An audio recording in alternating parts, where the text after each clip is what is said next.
Been a lot of news updates on the coronavirus. There's also an update on a case that our state has been watching. The arrest affidavit in the case of Gannon Stauch has been released. Investigators believe the 11-year-old boy from Colorado Springs was killed in his bedroom hours before his stepmother reported him missing. His stepmother, Leticia Stauch, has been charged with murder. The documents released today detail the many lies investigators say she told them in the several weeks that they were trying to find Gannon. You can read the details of that 32-page document and affidavit right now on 9news.com.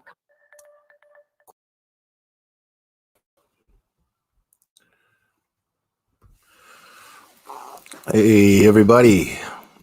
What's happening? Tammy Joe, Rockabilly Daisy. Hope everybody's doing all right. I hope everybody's getting through their, hey, Doodlebug. Hope everybody's getting through their pandemic crisis as well as they could possibly be dealing with it. What's up, MU Crayons? Chris Cox, YouTube Observer. Angelina ATF in the house. The net. It's good to see everybody. So yeah, I'm gonna go over Tisha's arrest. I did not see the documents released today, Tammy Joe. I've been very busy today. I have not even been had a chance to even hear about that stuff. I was in Kay's Gannon group for a little bit, but I didn't even see anything in there.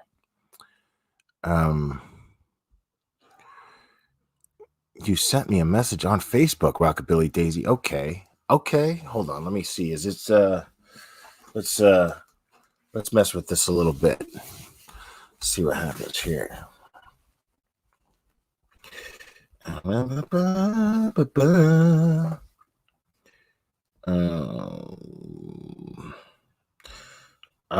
don't see anything. Oh, wait. Okay, hold on. I got something here.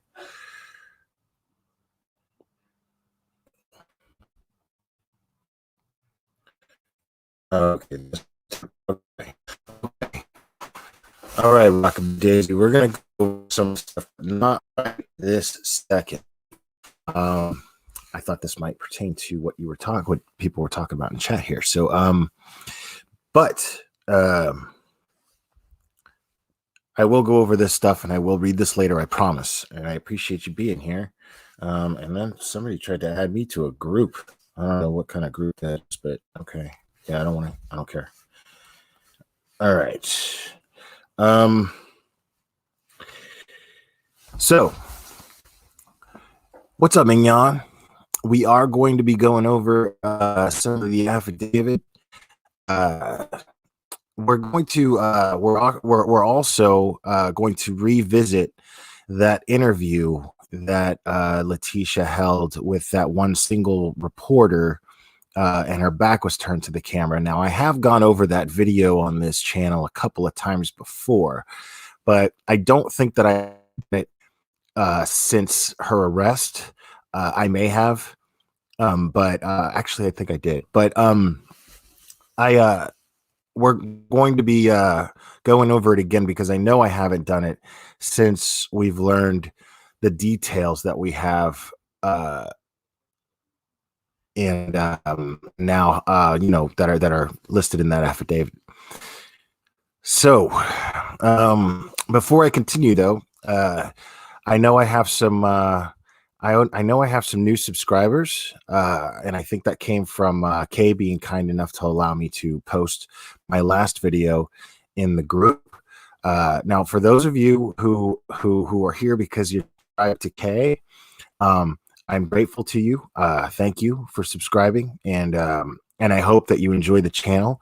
But a little disclaimer here: I don't do my channel the way that Kay does. I'm very, very. I take pride in the intimacy that I have, and that's not to say that Kay doesn't. That's not what I'm trying to imply at all. I built a certain dynamic with a certain amount of listeners here, and that dynamic is very, very important to me. So you are going to hear me say and a lot, which to a lot of people is the equivalent of going duh, because I don't know what I'm going to say necessarily. But the thing is that on this channel, what I do is I think out loud, and that's just kind of how my thoughts kind of project themselves out of my face. So it's not for everybody. I understand that it might get on your nerves. I get it, but I hope that you can see past that and try to think of it as having a conversation with me, the way that my regular listeners do, and because I know that I totally enjoy doing this with them, and I hope to enjoy doing it with you as well. So welcome, and again, I hope you enjoy it. But so the last time we went over Tisha's arrest affidavit, she we kind of went over the details of what at least what I thought took place that led up to the actual murder. We kind of explored Tisha and Gannon's possible dynamic with each other, and that to me is a real important factor in this entire thing. But we're going to go into a few other details here. We're going to go into the different stories that she's told. We're going to go into that Google search, or those Google searches, I should say. Hey, what's up and on and on? Hey, Mandy, Texas gal. All right. We're going to go over a lot of that stuff. And again, guys, Critical K has a Facebook group, and I believe it's called Gannon Stauch, the Lost Boy. I think that's what it's called. I never pay attention to groups because it's usually there's a lot of the groups are with the same subject matter pretty much, and then they have like variations of the same name, and then I like subconsciously taught myself to not pay attention to the titles of these groups. But it's so far it's a really, really good group. I'm not real big on groups, but so far this one has been really, really interesting and informative, and I've enjoyed contributing to it, and I've enjoyed reading it and other people's contributions to it. Hey, Lufa. So mods, if one of you guys could drop a link to that group, that would be really, really great. I would really, really appreciate it. Hey, Heidi Lee. I can't believe I said Haiti. Sorry about that. So we're gonna do let's see.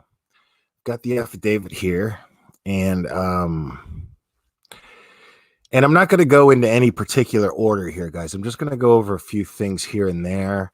And again, guys, for those of you understand, I'm kind of all over the place. I just kind of wing things up here, and then I just kind of think out loud and interact with the chat.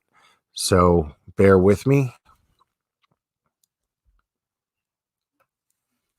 So there's one section here where they talk about the detective who wrote this affidavit talks about Leticia's inconsistencies in her stories, and at one point they actually make it a point to say that Al was working with these investigators, and Al was participating in willingly recording the conversations that he was having with Leticia, as well as just basically cooperating with any information given. And they were able to monitor the texts and any interaction the two of them had through the phone, and it's pretty telling. So like for instance, there's let's all right, before I get into that, let's go over the Google searches. Okay. Now I'm going to share it, but I don't think you guys are going to be able to see it very well. But let's see here.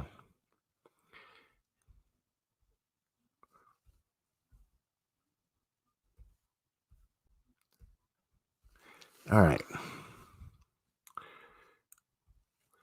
Let's see what that looks like. Yeah, I mean, that's kind of useless, but anyway, I'm just going to have it up there anyway. So this is troubling to me here. This is very very strange to me, the stuff that she searches for, because as I mentioned in the last live stream I did, hey Lori, as I mentioned, and Mandy Texas Gal, what's up?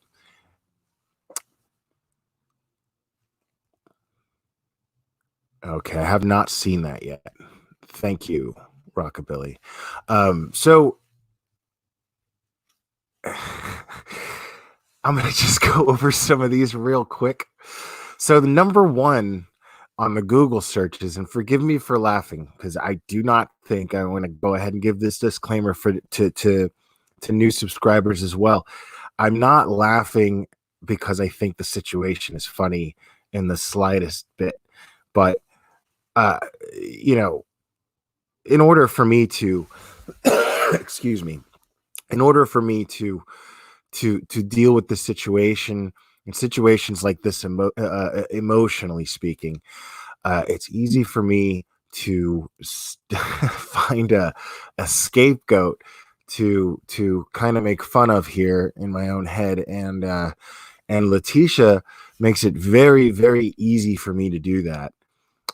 So and these Google searches are an example of that. Because this woman, although it's really sad that she is the type of person who is this sick, but it's also it's kind of mind blowing too, because I don't think that she genuinely believed.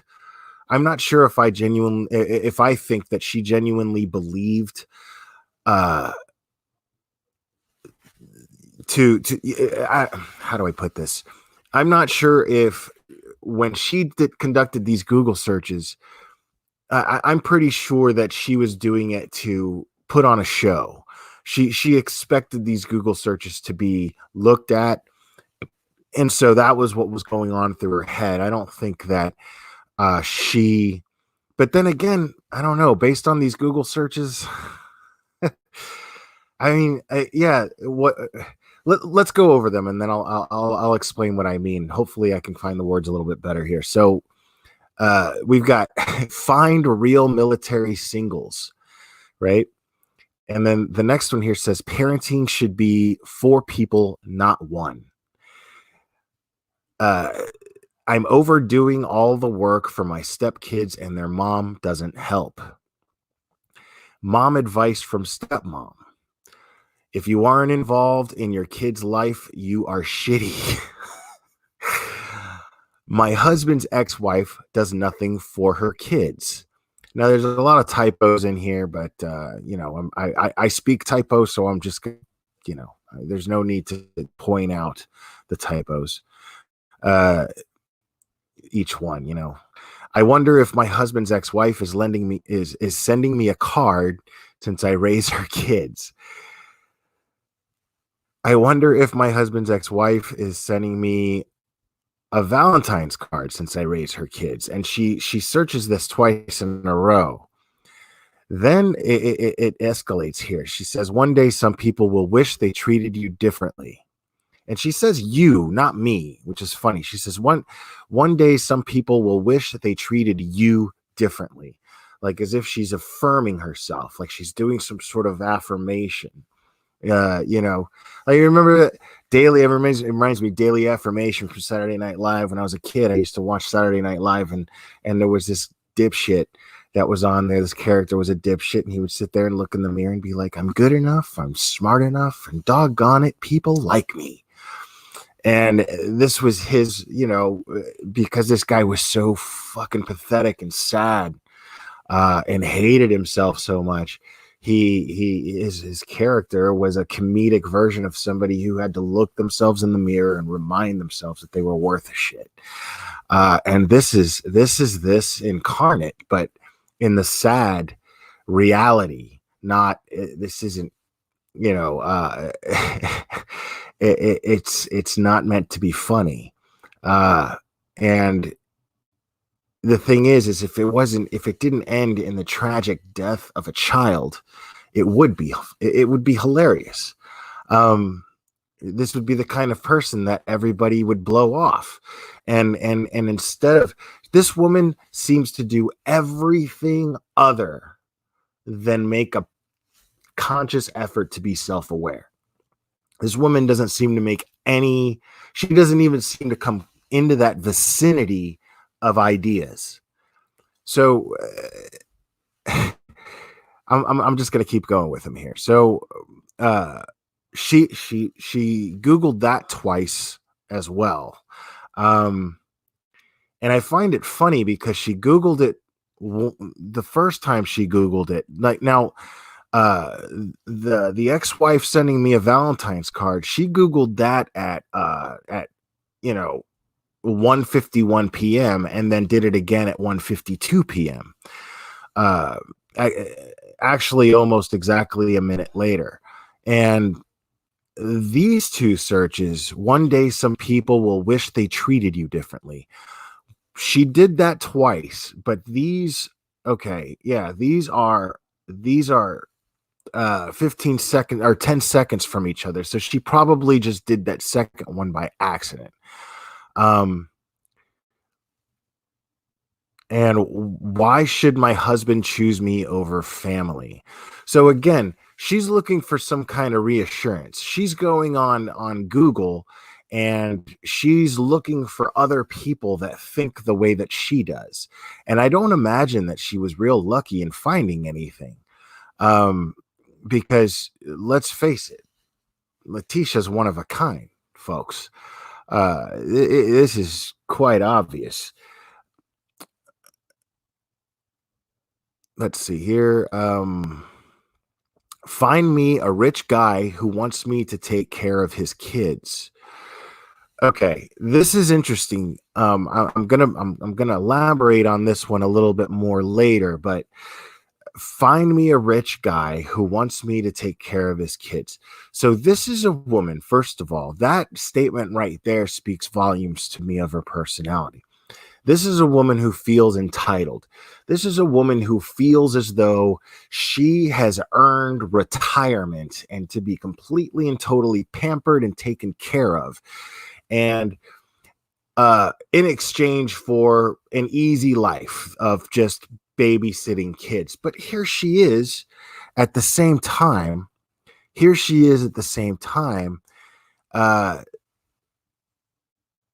Making Google searches that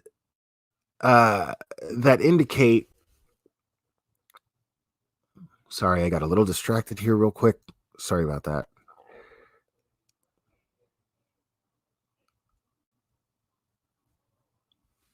Yeah, so she's saying, she's asking Google, find me a rich guy. So she's hoping to just somehow stumble across an ad from some Prince Charming who's like, I have these kids and all I want to do is work all the time and make all the money, and if only I had somebody that I could just spoil and take care of in exchange for being with my kids, so I don't have to deal with it.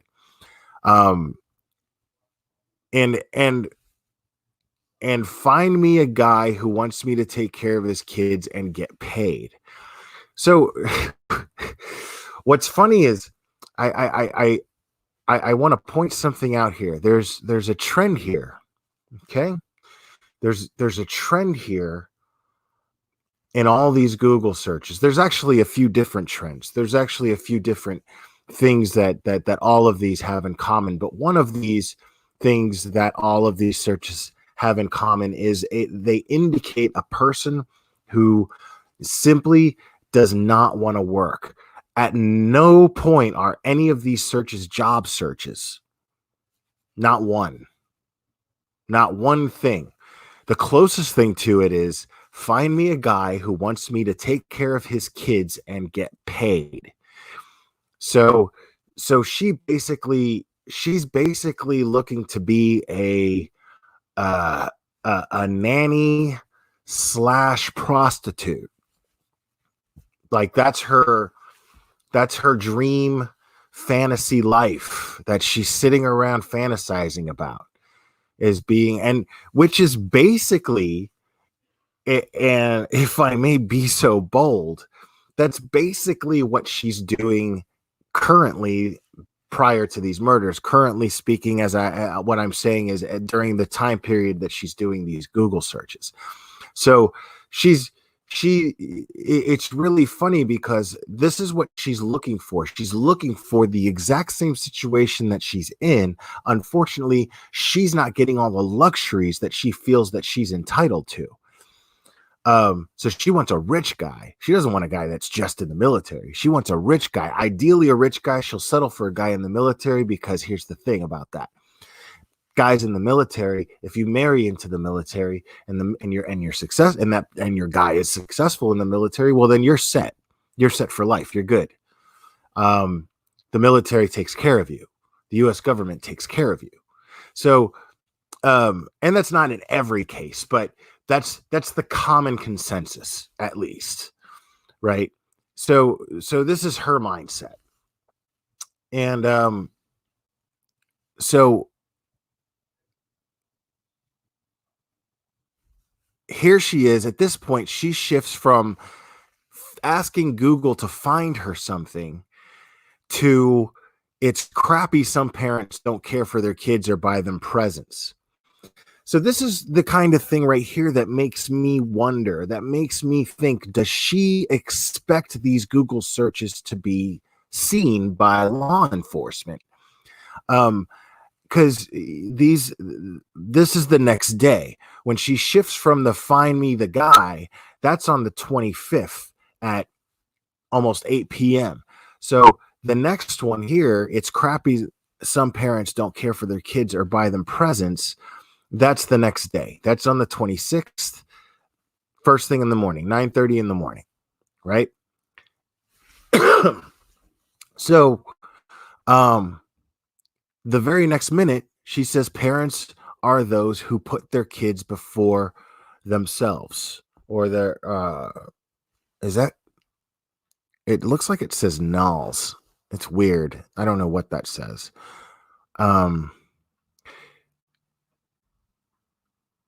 So it's really, really interesting to me. It's really interesting to me that Leticia feels so much contempt for Landon that she's actually complaining to Google. She's using Google as if it's some sort of friend that's listening to her, like a therapist almost. And she's using Google and she's reaching out to Google to just listen to her at this point. And I'm wondering if she does voice to text, or if she's typing this stuff, if the typos are because they're voice to text, or are the typos because she is typing fast. And autocorrect fucked her up. Or she doesn't even have autocorrect in there. Who knows? But the biggest thing that I'm wondering, though, because I'm trying to imagine her doing this, and I'm trying to picture her mindset. I'm trying to like put myself in her mindset. And it's really difficult to do that when you don't have anything in common with this person. So then at this is the last one out of on the 26th of January.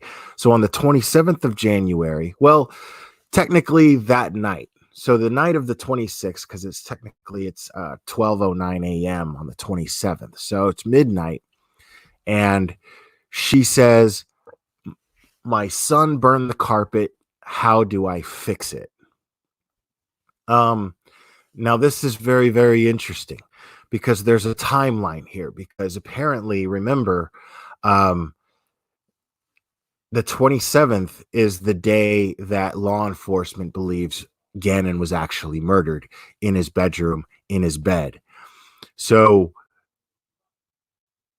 this is midnight the prior night. So technically it's that day, but it's, it's late at night. And she's got a couple of more Google searches. And wow, these are all right here. Wow, she's up all night. Okay, so this is very telling as well, because if you look at the timestamps on these Google searches, they're very, very interesting, because at this point, she's up all night Googling shit, right? She's up all night Googling shit, which is really, really, really telling as well. She's nervous. Something happened. Something happened that Sunday night. Something happened that Sunday night. We all believe it. We're all aware of it. And what we're looking at here is I'm going to go over these Google searches, but this time as I'm reading, I'm going to share the timestamps with you as well.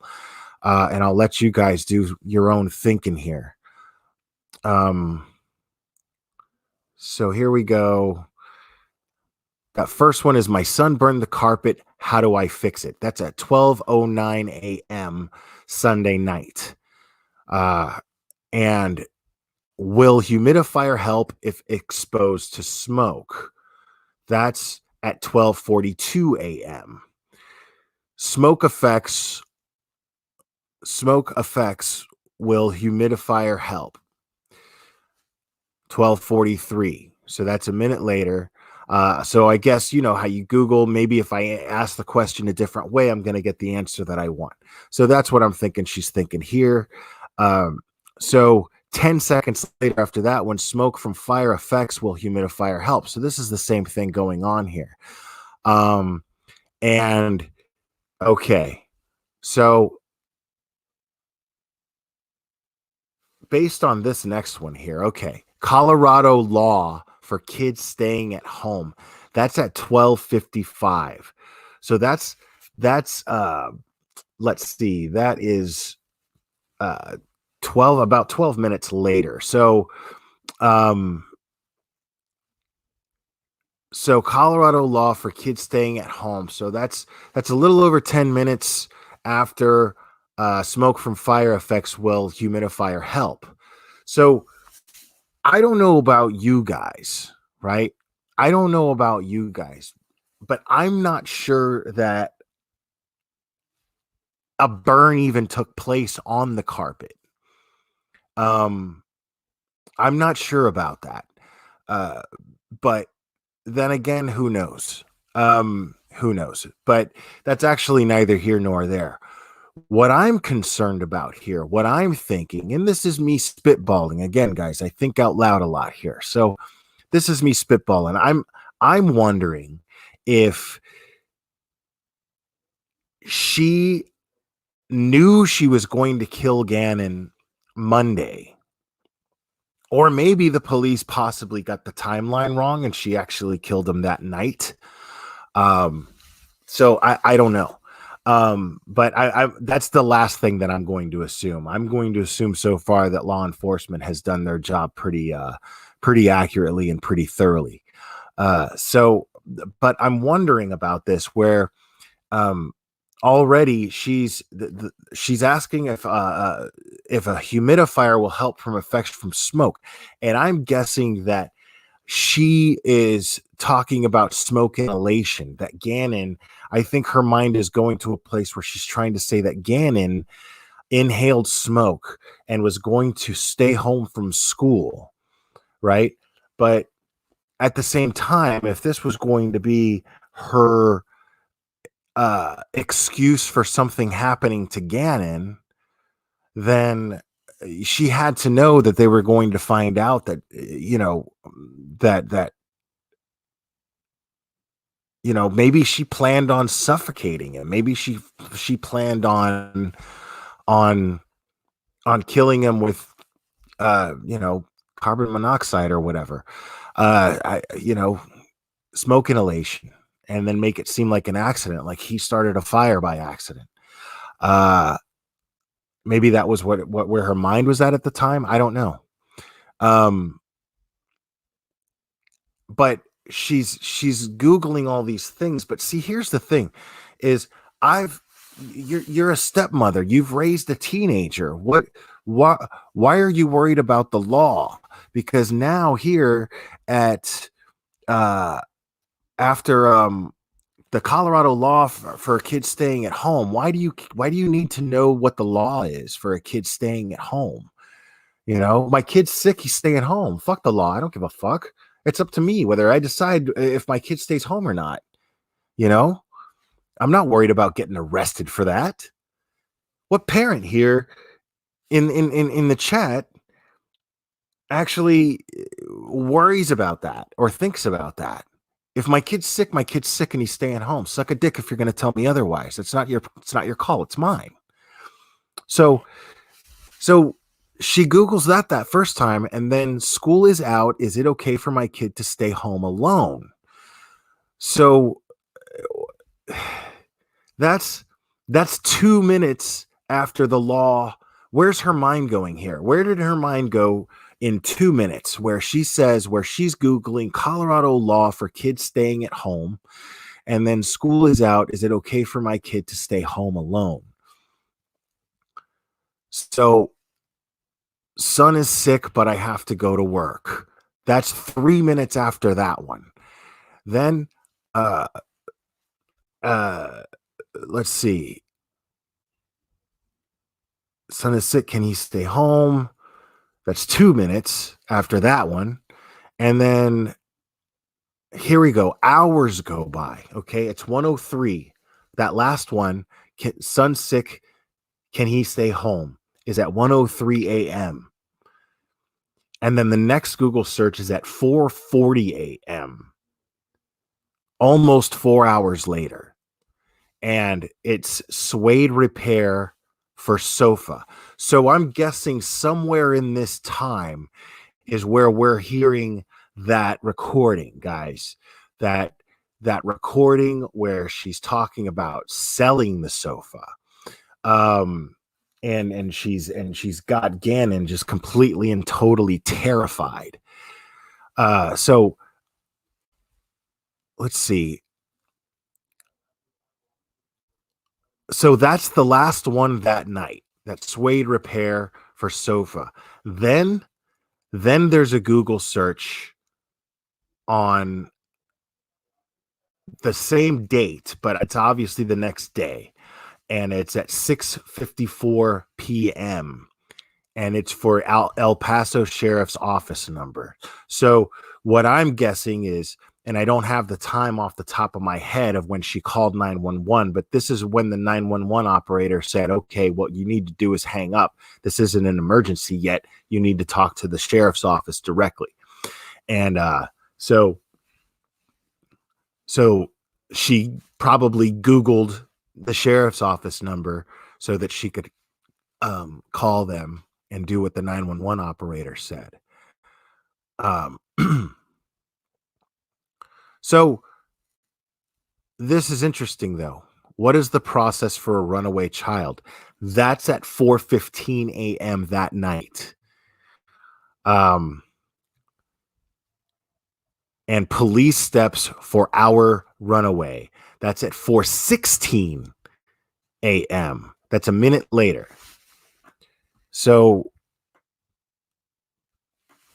police steps for a missing child, same minute. Today's flight from OKC to COS, that's at 4:36 a.m. That's 15 minutes later after Googling the police steps for a missing child. Why is she looking up flights? So And then there's I guess she went to bed that night. And then the next day, can Nintendo find my Switch? There's that one. CarNet Volkswagen. That's at 4:15 p.m. It's about 3 hours after that last one. And then here we go. They are asking for our son's toothbrush, but said nothing is wrong. That's at 4:19 p.m.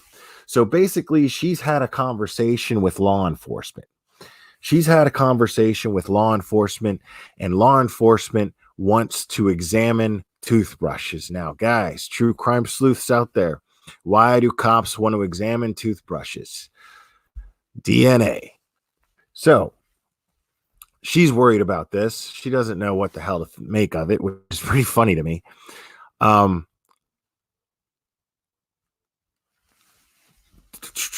Sorry, guys, I'm kind of reading the affidavit here a little bit.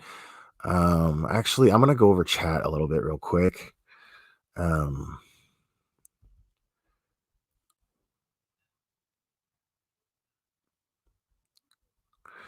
Now, see, that's the thing. Okay, and I didn't go over this last time either, guys.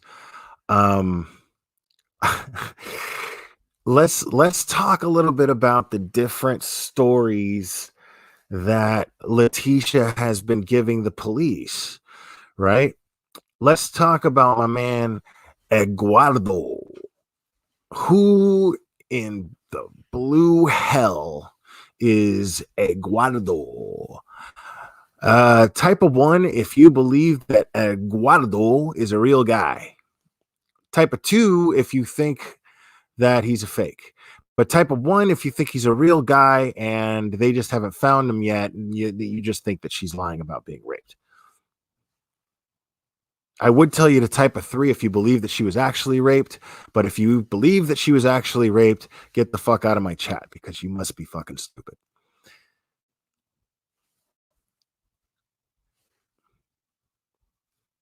All right, so I'm seeing some 2s. Yeah, Audro, fuck off. Yeah, I think he's made up as well, because what's funny is he's also on the I got you, Audra. He's also on the witness list, right? He's also on the witness list, but he's on the witness list as Eduardo. Just Eduardo. Like he's fucking Prince. like like he's a solo artist who only needs a solo name. Which is fitting when you are an imaginary person. So and by the way, guys, now I googled Eduardo. That is apparently a real name. It exists, but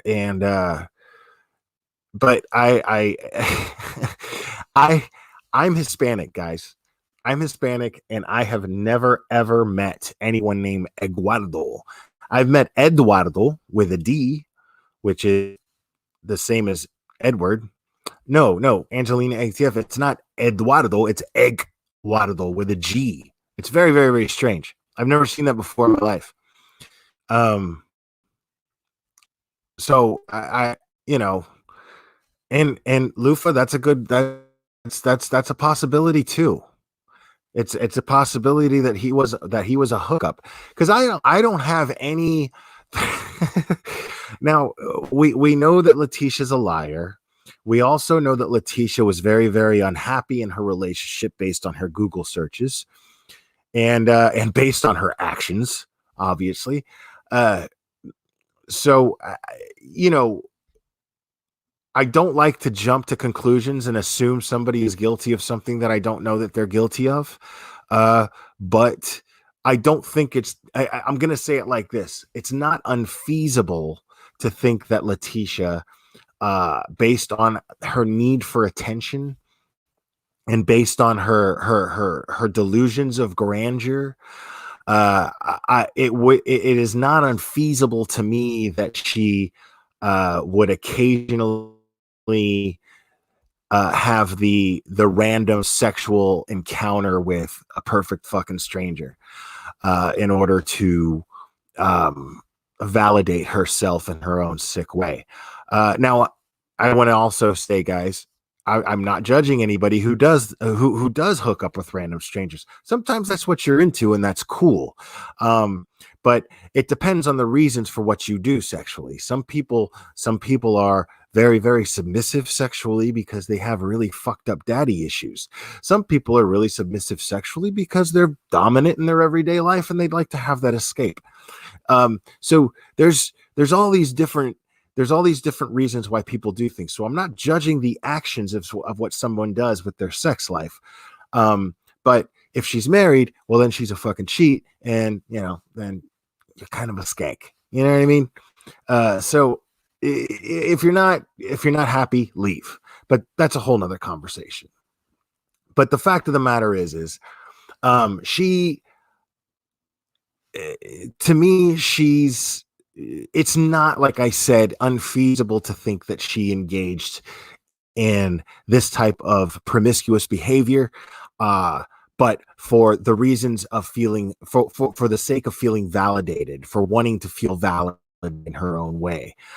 So I don't think, so I don't think it's an unrealistic thing to wonder on, to assume maybe, but anyway, it's a possibility. I'm not canceling that out as my point. So I'm with Lufa in the sense that it could have been, Eduardo could have been a hookup, and then she she didn't want them to find this guy, and then he doesn't, corroborate her story. But I think she made it up. I don't think that there's anybody named Eduardo who's going around. I definitely don't think there's a guy named Eduardo going around Colorado Springs raping women either.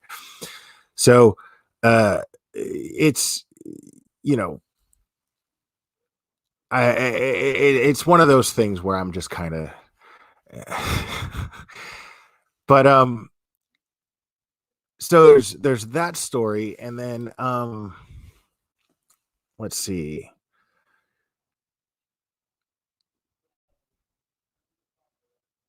And then there was another one where the officer points out that they're not too crazy, and she didn't find them too incriminating. But there's another list here that says, find me a new husband book.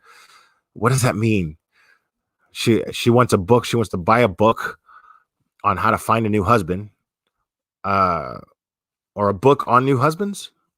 I don't know what that means.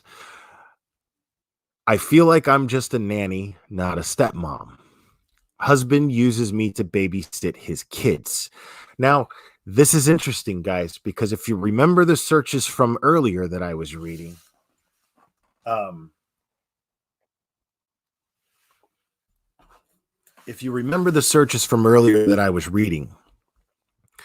she was actually searching for a situation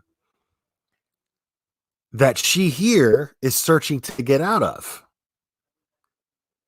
So this right there tells you how erratic this person is. Now, that's why I'm thinking, I mean, this person can't even lie right. She's horrible at lying. She's leaving evidence everywhere, right? So, and yet here she is. She's not crazy because she knows that she has to lie in order to get out of the situation that she's in. She's aware enough of the fact that she did something wrong. She's aware that her actions were wrong. So she's aware of what she's done. She's aware of the consequences of what she's done. She's aware of what the police are going to be looking for to a certain degree. She just isn't aware of their technology or their methods. But she knows what they're going to be looking for. That's why she cleaned up the blood. That's why she did all these things. So before anybody starts thinking, oh, well, she's going to plead out insanity, blah, blah, blah, there's no way she's going to get that. And I'm not a lawyer, but I'm not seeing anything to indicate that she's ever going to get anything like that, because it's not going to be difficult. Put it this way, it doesn't take a lawyer to prove to someone that this person was aware of her actions and aware that her actions were wrong. So she's not getting any insanity deed. It's not going to happen. So we're going to keep going over these. There's no timestamp on these, though, guys. Sorry about that. I feel like I'm just a nanny, not a stepmom. Husband uses me to babysit his kids. Are there any free money to move away from?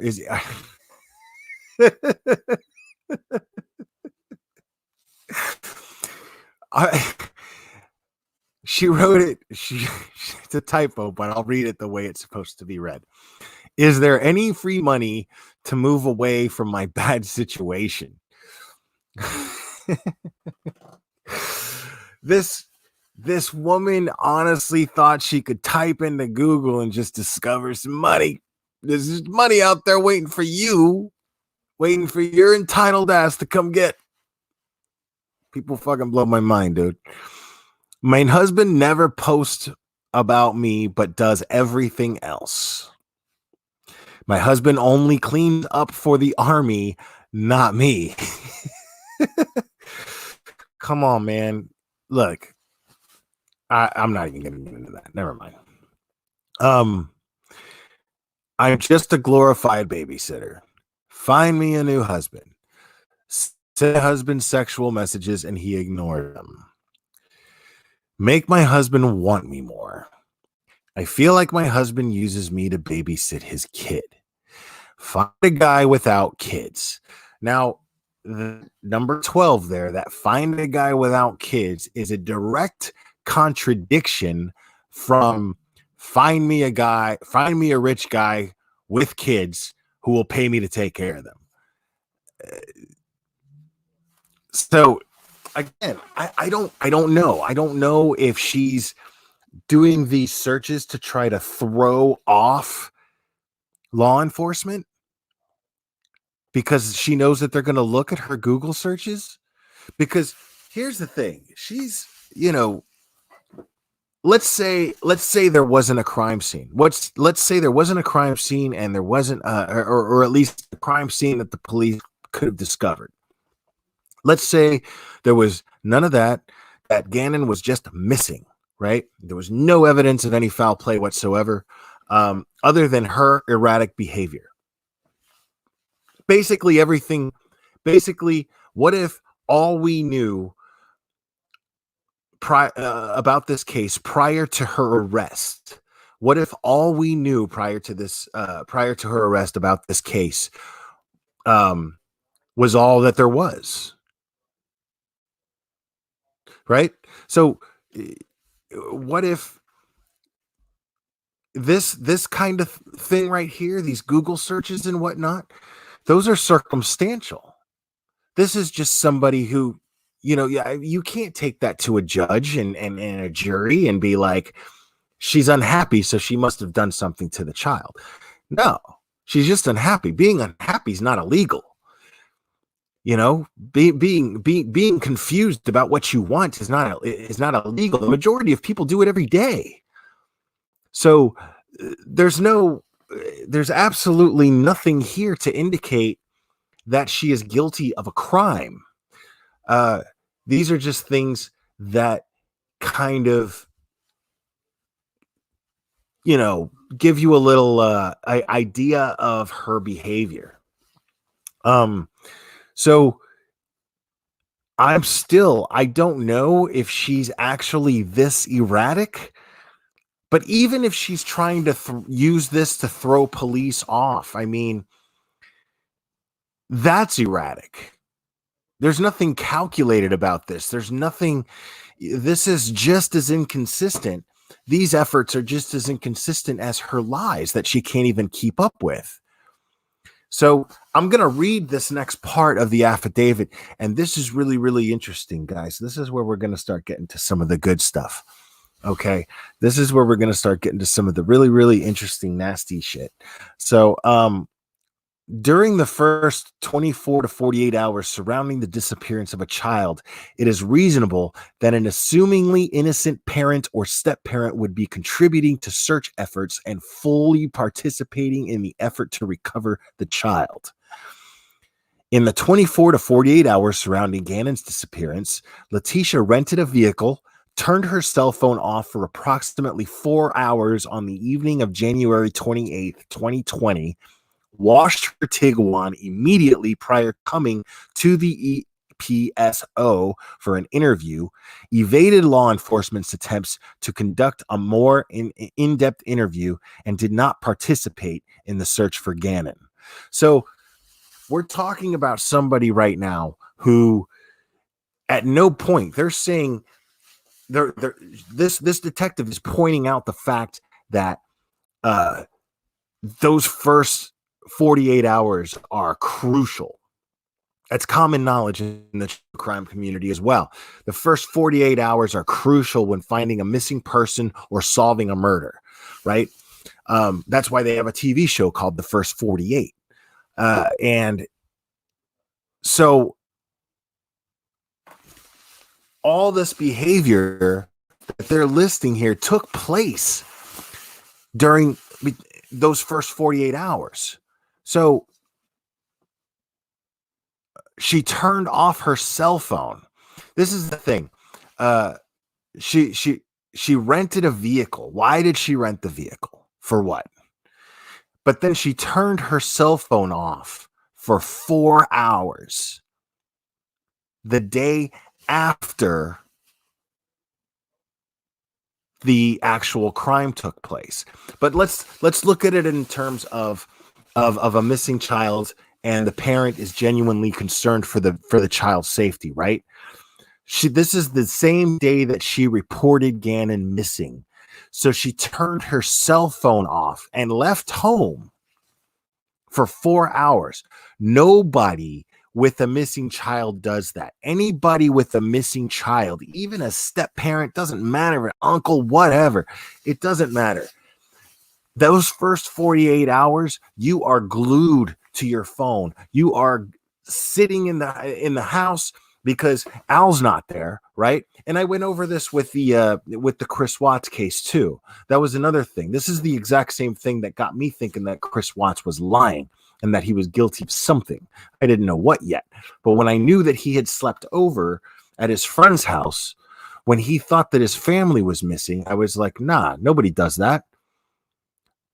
If there's two people in the house, right, which Al was not, if there's two people in the house, then one of those people is, I'm going to go look for him. You stay here in case somebody shows up, in case somebody calls, and they can't get a hold of me through my phone.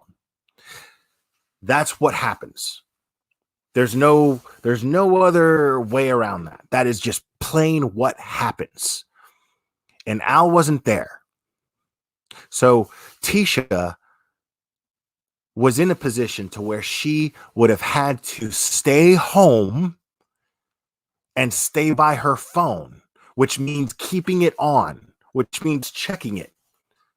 If my kid's missing, dude, I'm checking to make sure, is my ringer working? Am I getting a signal? I want news. I need to know something right away. She completely, not only did she make herself unavailable, she did it intentionally. Who turns their phone off? So I'm going to continue here. On Tuesday, January 20th, between 8:48 and 8:54, Leticia instructed Harley to pull your car in the garage via text message, presumably to temporarily cover up any potential evidence left behind. To be clear, Harley has her own vehicle that was mentioned above in paragraph 13, specifically a Volkswagen Jetta. On January 28, 2020, at approximately 16:17 hours, investigators asked Leticia, that's like what, 4 o'clock? Yeah, that's like 4 p.m. Asked Leticia for Gannon's toothbrush to recover his DNA. At or about 16 to 19 hours, Leticia did a search in her internet browser of, they are asking for our son's toothbrush, but said nothing is wrong. At or about 16:31 to 16:33 hours, Leticia has a text conversation with Mr. Stauch. Leticia, something isn't right. I think they're hiding something. Al says, who, the police? Tisha says, yes. They asked for toothbrushes. Al says, what do you think they're hiding? And I'm getting the indication from the vibe of that question, I'm getting the indication that he's just trying to get her talking. But I have no, I don't, anything beyond what I speculated on in the last live stream that I did. I don't have any other, opinions as far as Al's personality. I don't know anything about him. I can't, I saw him do some pretty heart-wrenching interviews where Landon did most of the talking, but I don't know enough. I have not seen enough of him to get an impression of his personality. Even what I said in the last live, that's a stretch, because I don't know. I haven't seen enough. So also on January 28th, 2020 at about 22:45 hours, so that's about 10:45 p.m., Leticia made a statement to investigators via text message. At the time of the statement, Gannon had been missing for approximately 27 hours, and Leticia believed she was a subject in his disappearance without any prior prompting from law enforcement or notification as such. So this is basically saying that Leticia, she was already like freaking out that she was a person of interest in Gannon's disappearance and that they're not telling her anything about it. They're keeping her in the dark. So she's biting her nails. So the police actually have her exactly where they want her. If I'm law enforcement, I'm guessing. I don't know. I've seen a lot of cop shows. But I'm guessing that what they're trying to do is they've got her exactly right where they want her. They want her freaking out. They want her panicking, because if this is the point where if you have nothing to panic about, there's no reason to panic. If your concern is simply finding your child, then that's where your concern is going to be. You're looking guilty if you are worried about looking guilty to law enforcement. So here's a transcript of her texting with one of the law enforcement guys. So here she is. She's outside of the house, but the cops are in the house. And she's texting one of the detectives, what do you want from me? Because I have nothing. One of your very own leaked to me what you guys were doing. I did nothing and or am being set up. I'm not really sure, other than being told that by another blue with El Paso. Like, what's another blue? Who the fuck talks like that? What does she think she's on TV? One of your blues, another blue from El Paso told me, I'm on to you blues. I was told I couldn't go home to sleep. And on top of that, men were sent to a home with a minor female, and she was forced. Oh, here she goes with minor female, with my young daughter. How dare you subject her to this? And she was forced to stay there, not to even leave for food. You guys are making her starve. Every conversation that said, even at this moment, I can hear inside, what do you want from me? So she's listening to what they're saying, right? Inside. So I'm just picturing her pacing back and forth, freaking out. And so the detective Bethel, this person's only response is, come in to talk to me. I would just like information to find Gannon. Plain and simple, man. Nice and easy. And she's freaking out. She's showing every bit of her actions is showing that she that she's guilty, that So at this point, I mean, they know she knows something. They know it. Like, this is beyond a cop. This is beyond a cop having a gut feeling on something. This is a cop seeing somebody acting a fool right in their face and saying, investigate me. So let's see.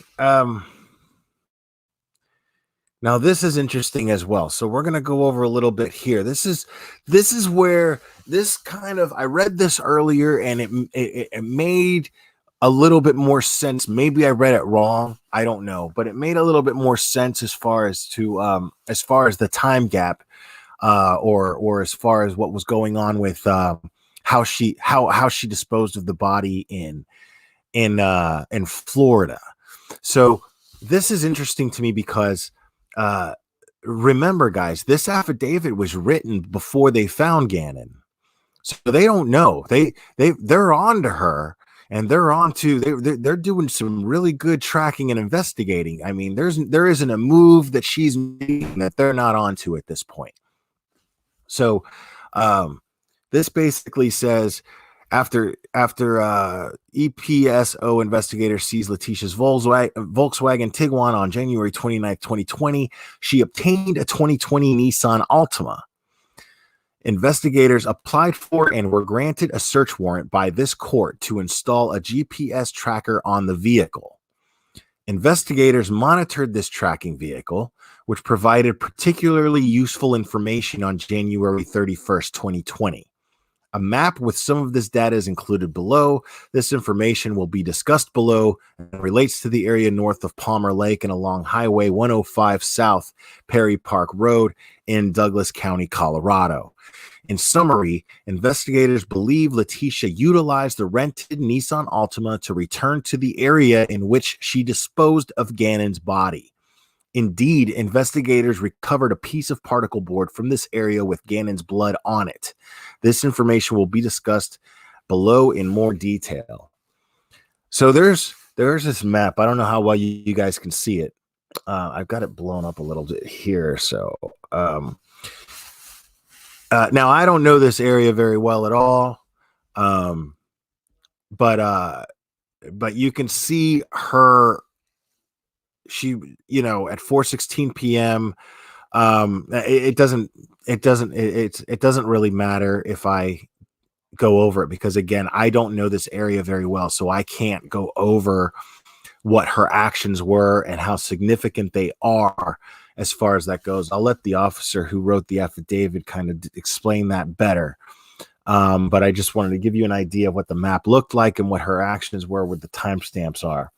So the fact that Leticia came back to this area on January 31st, 2020 is significant, and investigators have not uncovered any evidence that Leticia has family or friends that live in that area or any legitimate reason for her presence in that area other than to dispose of incriminating evidence. And the officer says, I submit a reasonable theory for the fact Leticia returned to this area based on the information presented in this affidavit as follows.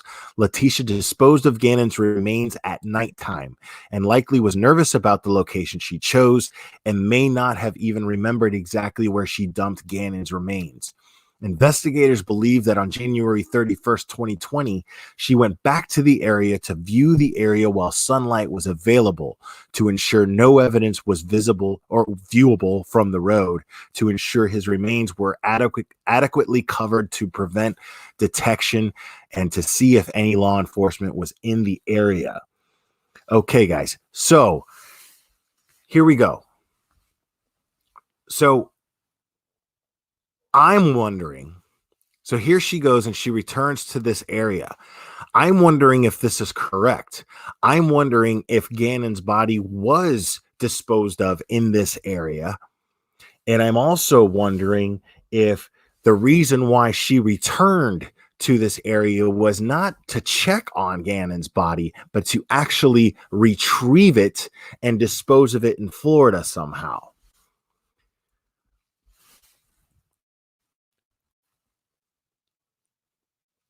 Now, what the hell just happened? Okay.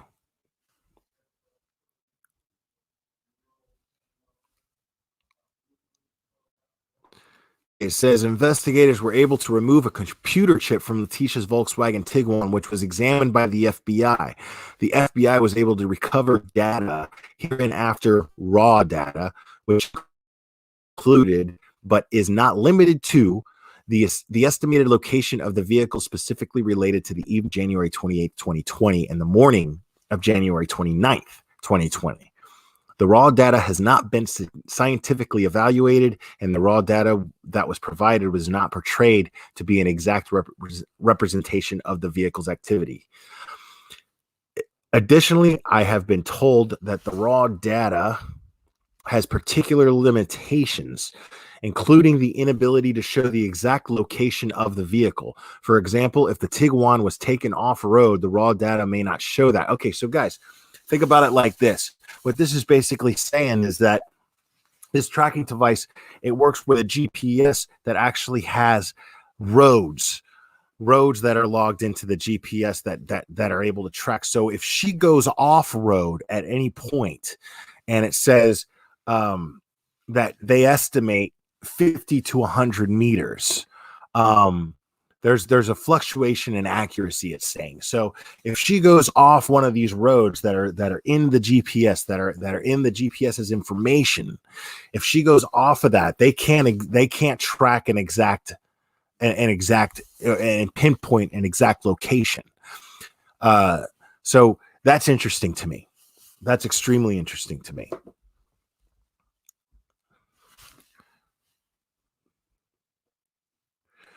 So what's up with the airport, though?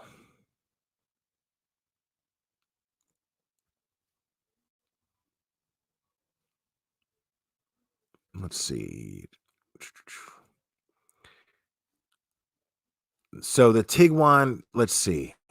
FBI agents took steps to verify and corroborate the data recovered from the Tiguan. In summary, FBI agent, S.A. Donati, Special Agent Donati, was able to take some of the raw data, including location and timestamping, compare it to other evidence. As with other forensic evidence discussed in this affidavit, investigators believe it to be reliable. For example, the Tiguan raw data placed the Tiguan leaving the Colorado Springs airport just after 1900 hours on January 28th, 2020. This information matched the timestamp of January 28th, 2020 Colorado Springs airport parking receipt to the Tiguan data. So, I mean, dude, this lady is killing me. Like, it's almost frustrating how stupid she is. Like, why, unless she's doing that on purpose, why is she going to the airport and getting a parking receipt?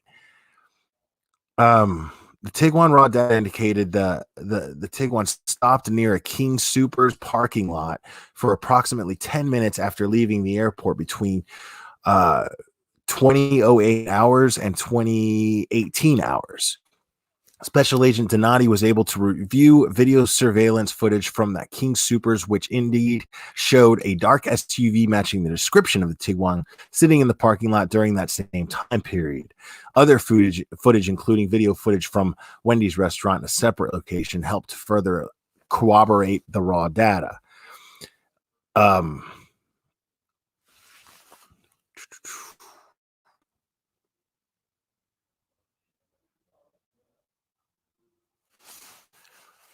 So they found Gannon's blood in that area that she drove to. So that's significant. So that has something to do with the disposal of Gannon's body, or at least evidence involving it. But so I'm guessing that law enforcement has searched that area a lot, and for all we know, they found murder weapons, one or the three that are indicated. And I want to go over this again because there's a lot of speculation. I know, at least in critical case, there's a lot of speculation between members of whether or not he was actually shot. But if you remember, there is that footage where he doesn't actually say, this DA who gives that press conference, he doesn't actually say that Gannon was shot. It's just that one of her charges includes the use of a firearm.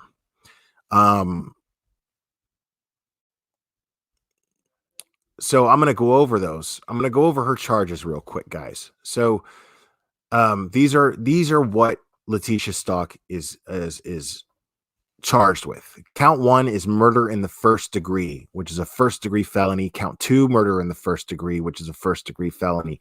So how is she getting 2 counts of murder in the first degree? That's interesting to me.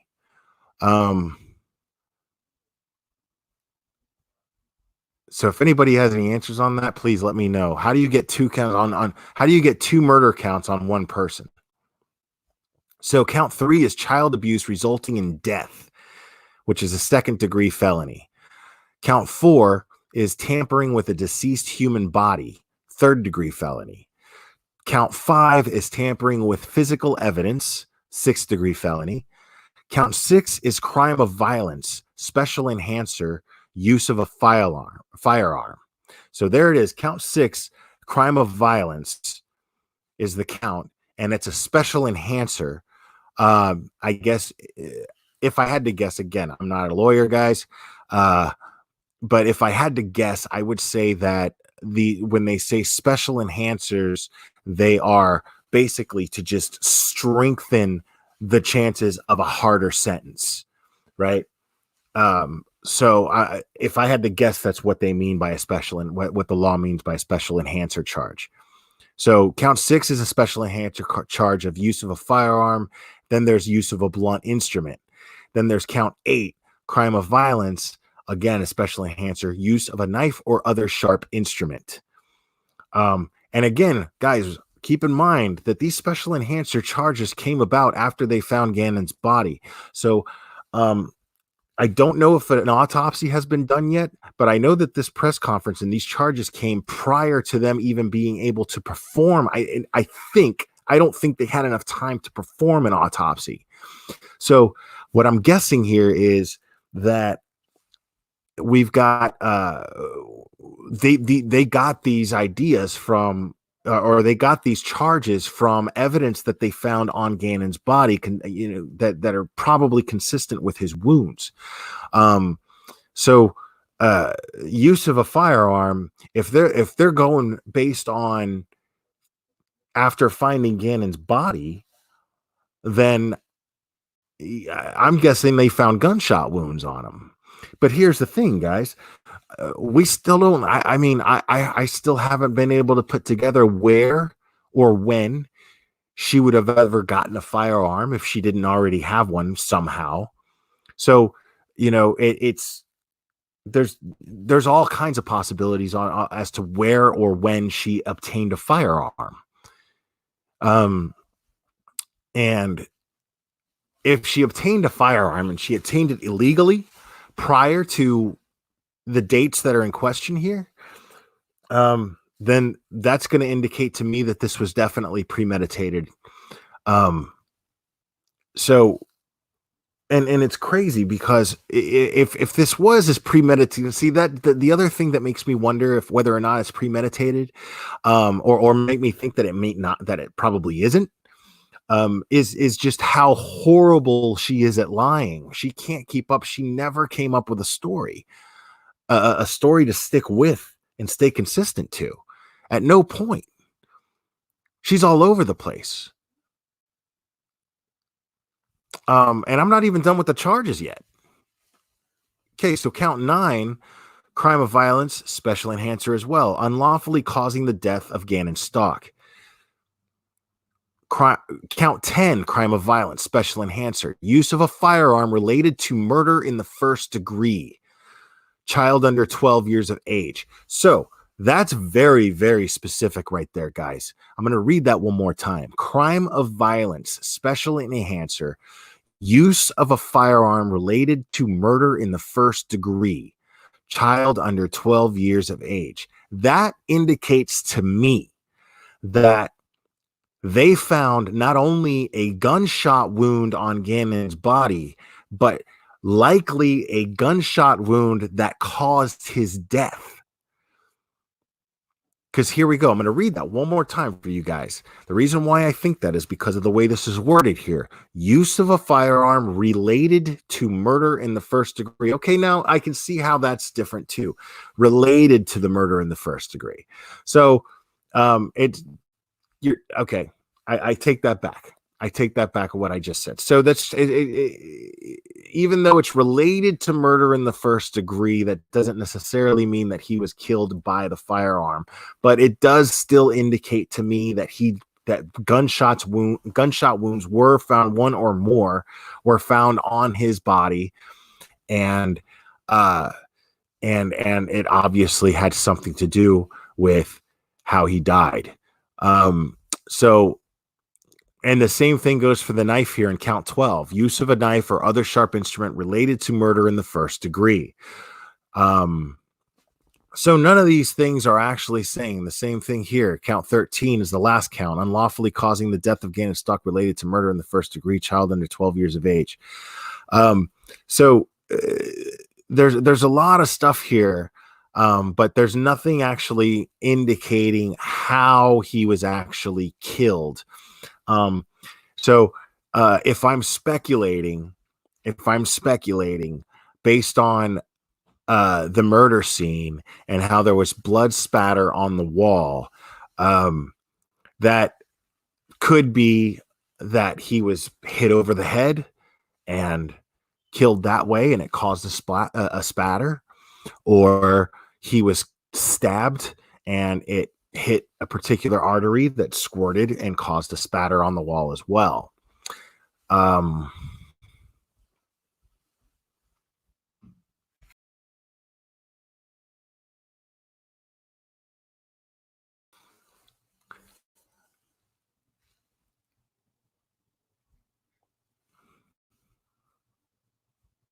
Yeah, I like Scott Wright, Angelina ATF.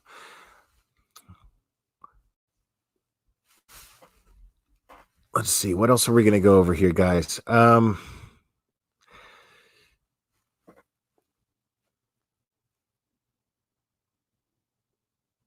right, so we're going to go over some of the inconsistencies here in Tisha's stories.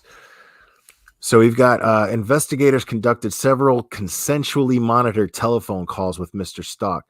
Specifically, Mr. Stauch, at the direction of law enforcement, communicated with Leticia via telephone and email.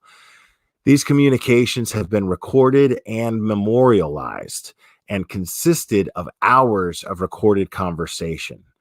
So Al was super cooperative with the police here. He was not only, based on this, not only was he cooperative, but I think he was on board with them in suspecting Leticia had something to do with Gannon's disappearance. Now, there's no transcript of these calls, but she says she will summarize the importance of the particular changes in Leticia's story and will also include why can't I pronounce that word? Exculpatory information related to Leticia's statements. Leticia never admitted to killing Gannon.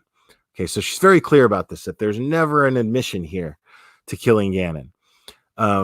So for the purposes of refreshing the court, here's a summary of some of Leticia's statements, whether to law enforcement directly through the media or Mr. Stauch in recorded email and voice communications. On January 27th, 2020, Leticia stated Gannon left to play at a friend's house and did not come home at 6 o'clock like he was supposed to. On January 29th, 2020, Leticia stated she was held at gunpoint, raped, and Gannon was abducted by her rapist. Within Leticia's falsehoods, there are details corroborated by physical evidence that would be near impossible to know without being intimately involved in the murder. Leticia has made statements to explain blood on the walls in Gannon's bedroom, blood on the rear bumper of the Tiguan, and blood in the garage of the Stauch residence. Details of the location of blood evidence has not been released to the media nor to Leticia and has been closely held throughout this investigation. And that's absolutely true, guys. These cops, remember, it's really funny. Let's remember where we were when all this started, right? For those of you who have been following this case from the start, because I know I have, where were we? The entire time the police aren't letting us know anything, right? They're not letting us know anything. And there was a very, very, very good reason for that, because they did not want Leticia to know what they had on her. They wanted to keep Leticia talking. They wanted to see what her Facebook posts were going to say. They wanted to know how deep of a hole she's going to dig herself. So it's pretty safe to say that the only thing that law enforcement lied to us about was that they were assuming that Gannon was still alive. Because you're not going to assume that Gannon is still alive when you find blood stains that soaked all the way through a mattress and down to a floor, through a carpet, staining the concrete. You're not assuming that Gannon is still alive if this is what you're already aware of. And that's okay. That's okay, because because that's the thing, in order to get justice, sometimes, guys, we got to be lied to by law enforcement. They've got to get justice. They've got to, they weren't talking to us. They were talking to Leticia. You know, they were letting Leticia know what they wanted her to know about their investigation. That's all they were doing. And I'm all for that, man. I'm all for their methods. We don't have a right. I mean, we have a right to know these things, but not during the fact. You know, during the fact, the family has a right to get justice, and law enforcement needs to be able to do their job and do it without any type of hiccups if we can help it. So if letting the public know the details of their investigation is going to hinder their investigation, then I'm not going to hold that against them. Not at all. Not even a little bit. So remember that, guys. You know, when you're sitting there going, oh, we have a right to know, we have a right to know. No, you don't. No, you don't. Family has a right to justice. Gannon has a right to justice. And so law enforcement has a right to reserve, their methods, and stand by their methods and execute their methods, as long as it's within the boundaries of the law. Sure. As long as it doesn't violate Leticia's rights or the rights of the victims. Sure. So let's see. Details of the location of blood evidence has not been released to the media nor to Leticia and has been closely held throughout this investigation. Furthermore, Leticia has continued to provide alibis for her physical locations not previously disclosed to investigators. Her statements continue to evolve in a dramatic way, and all are remarkably different from the original report to EPSO. I love how she says that they continue to evolve in a dramatic way. I love how she words that. The majority of the conversations between Leticia and Albert Stauch began around February 13th, 2020. Over several days, Leticia's story continued to change.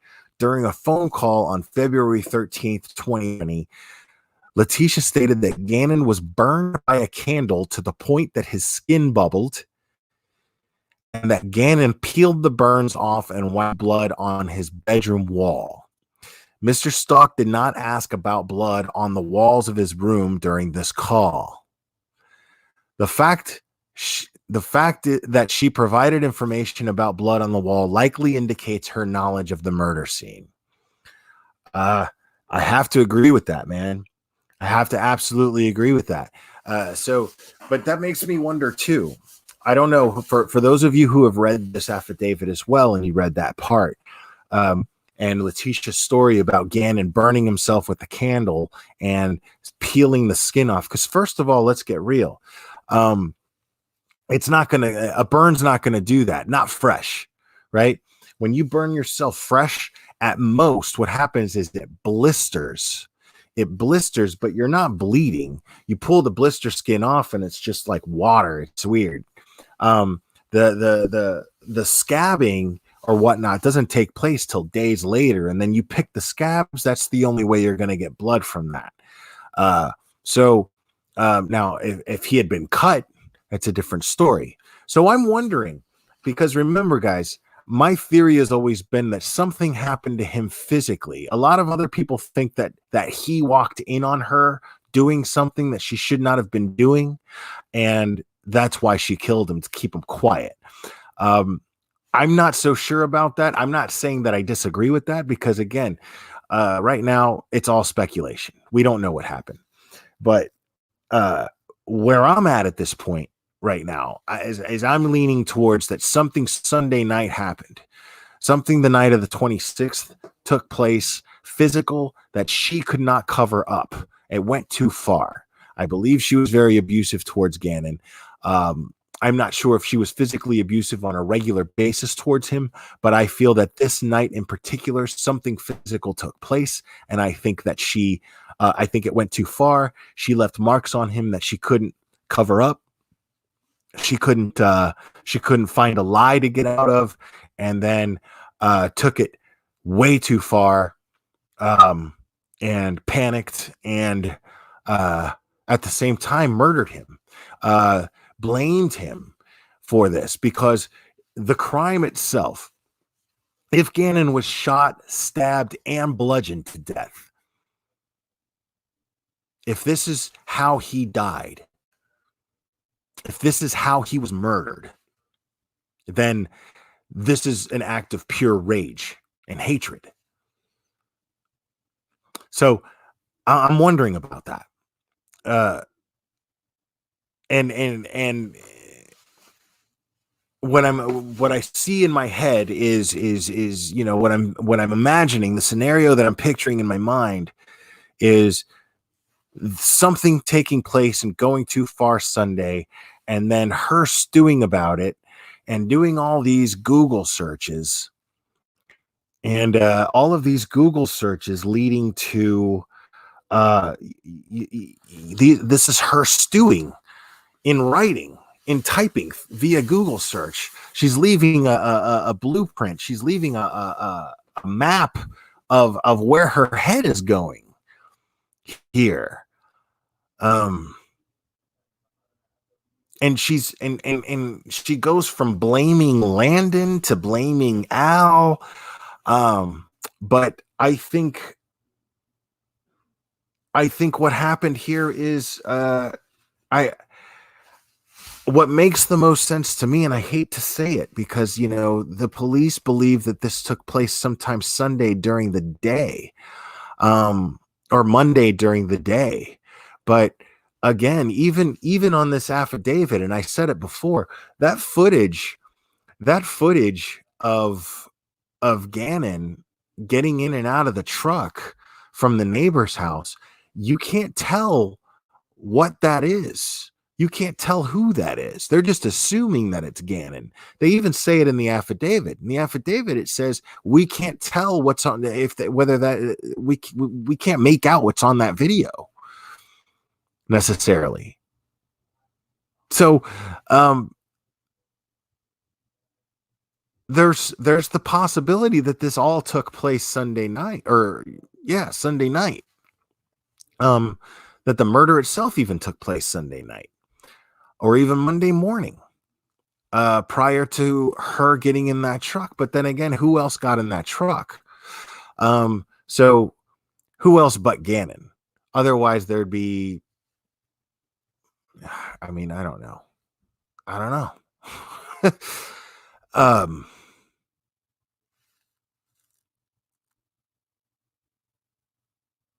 Yeah, and Harley and Lena were accounted for. You're right, Mandy, Texas gal. So yeah. So I'm gonna go ahead and go with everybody else here. That was Gannon on the video. But I still believe that something took place Sunday night, and also on the video, there's talk that Gannon, being the other person on that video getting into the truck, had some sort of a limp, was walking bad, but I don't know. I don't know how I feel about that. Tell me in the chat, type a 1 if it looked like Gannon had a limp to you in that footage of the vehicle. I could dig it up and go over it, but I'm not doing that.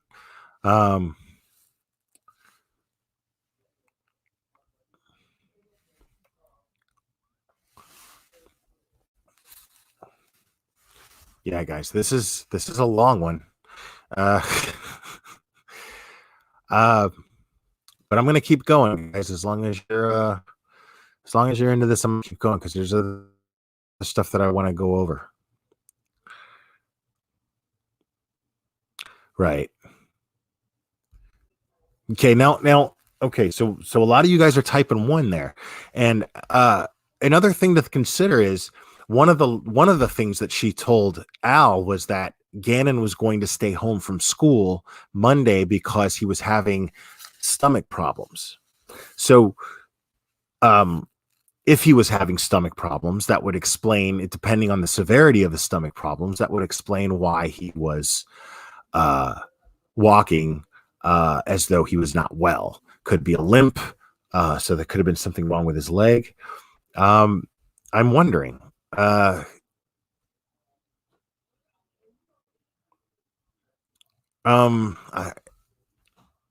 right, so I'm going to keep going here with Leticia's stories here. So,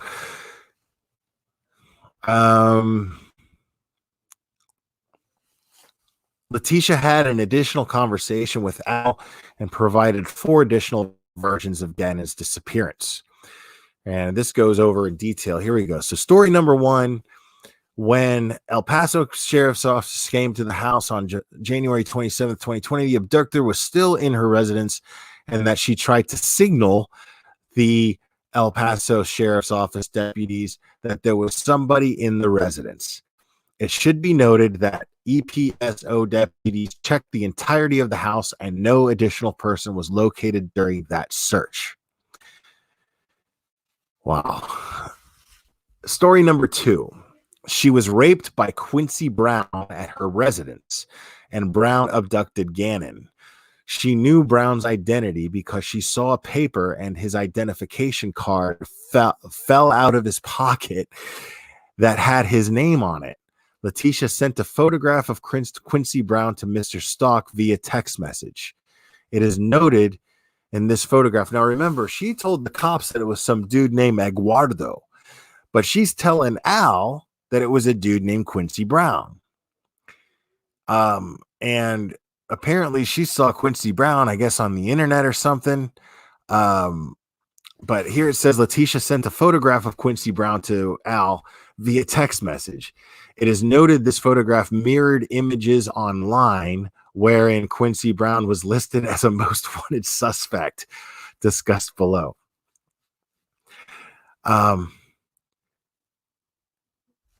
Story number 3. Quincy Brown followed her from Petco and at some point was laying in the middle of the road in front of her. When Leticia stopped to avoid running the man over, he jumped into her car and made her take him home, then raped her. Story number 4.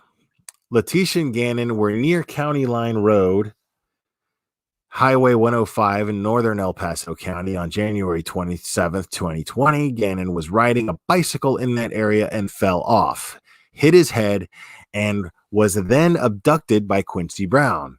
In this version of events, Quincy Brown was driven by a man named Terrence. Now, how the fuck would she know that? How the fuck would she believe? Why would she expect anyone to leave that story? Because how would she know that unless they like contacted her for ransom in some way, which she would have to prove that this person contacted her. Oh man, this bitch is exhausting, dude. So on February 14th, 2020, Valentine's Day, story number 4 has several interesting considerations. Obviously, During the period of February 12th through 14th, 2020, it was public knowledge to virtue of media coverage that investigators were searching for Gannon in the area of Highway 105 South Perry Park Road in southern Douglas County near the El Paso County line. Leticia brought this location up on her own without prompt during a conversation and provided an alibi for why she was in that area.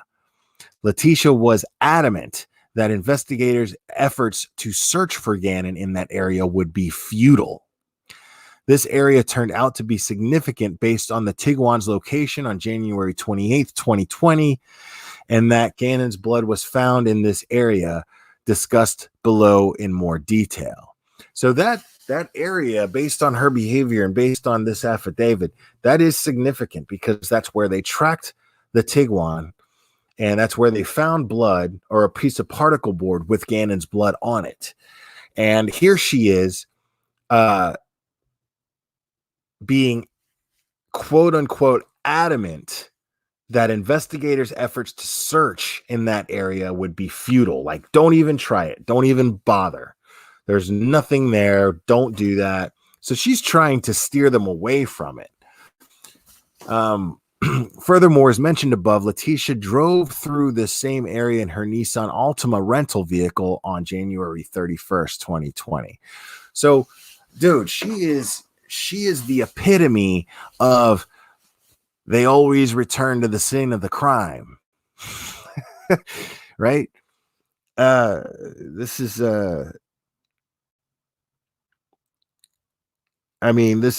this is killing me. So let's see. Sorry, guys.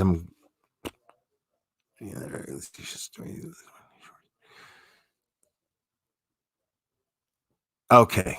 I submit that based on raw data retrieved from the Tiguan, Leticia was likely in the area of Highway 105 South Perry Park Road on the evening of January 28th, 2020, and Gannon's remains were dumped in the vicinity of that area.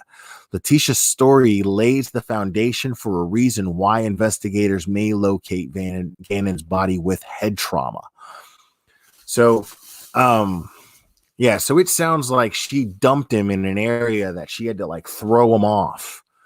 But I mean, if that were the case, then she'd have to go down there, or somebody would have to go down there, pick him up and take him down to Florida at some point.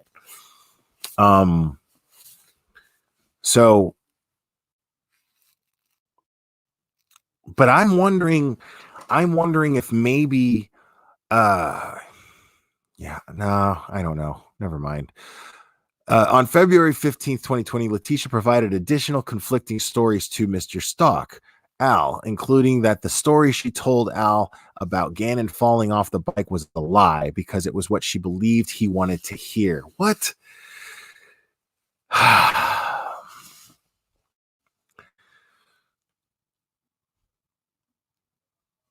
All right.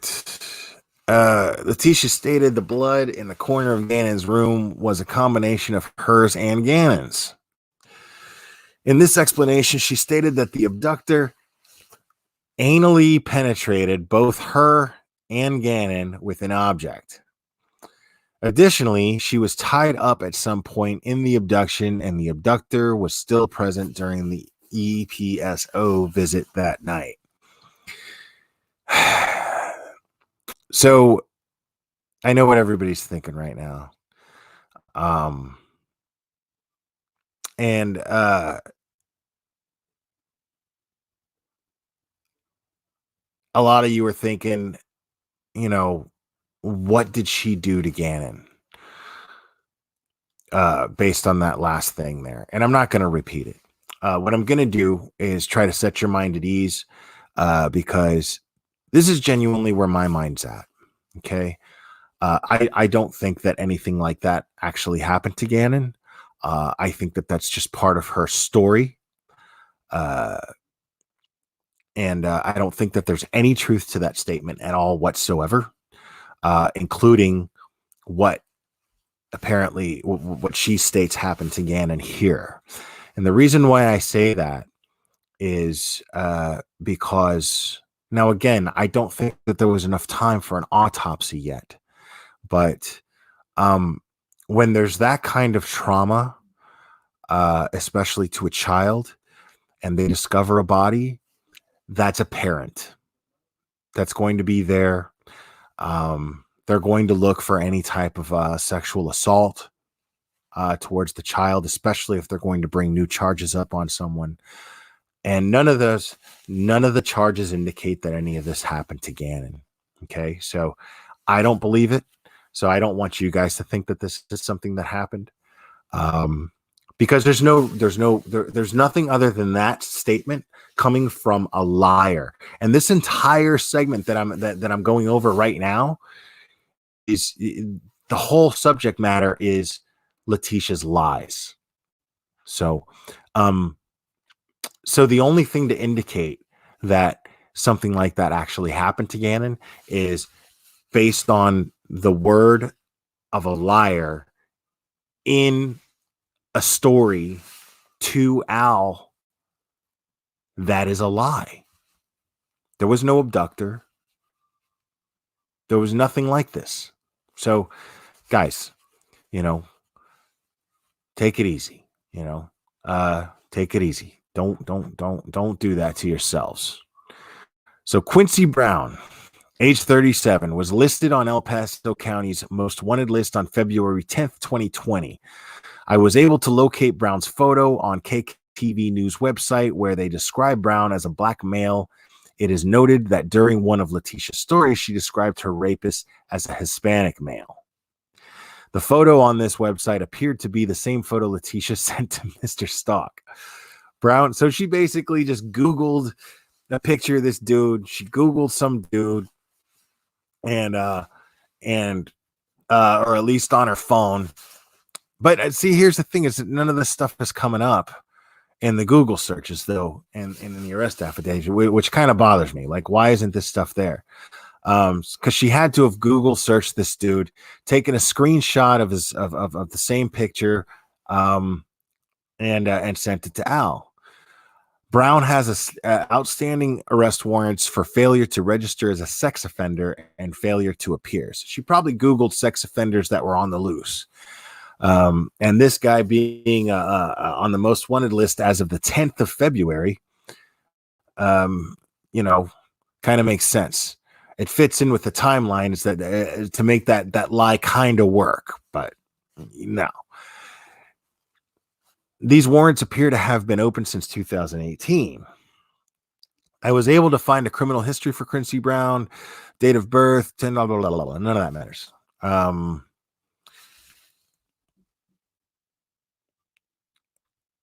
So it concludes, as far as Quincy Brown goes, that investigators have uncovered no evidence to support that Quincy Brown was involved in Gannon's disappearance.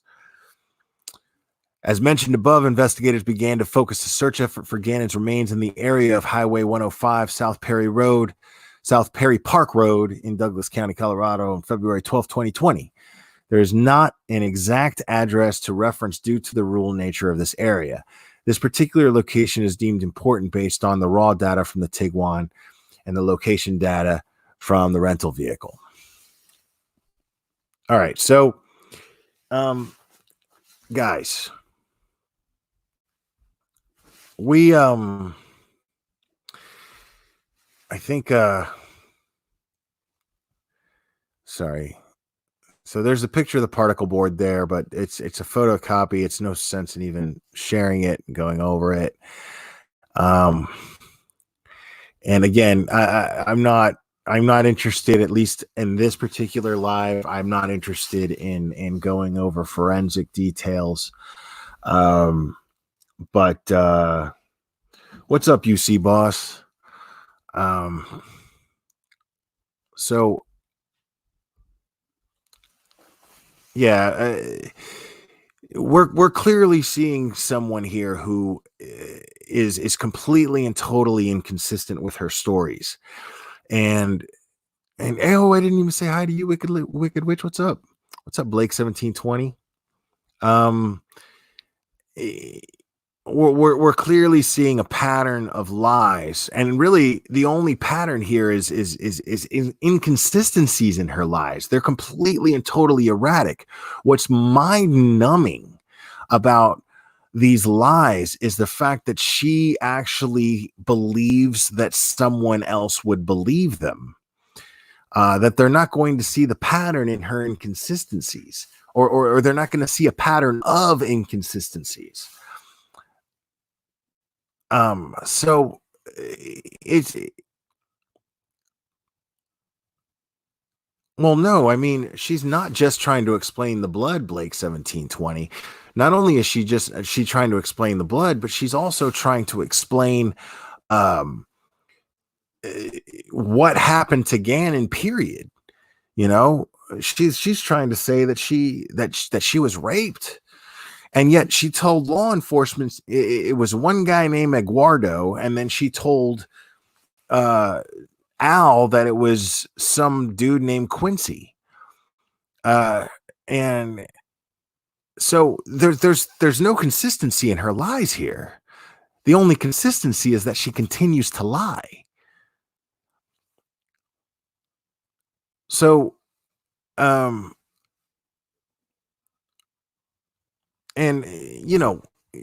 guys, I'm having a lot of trouble right now.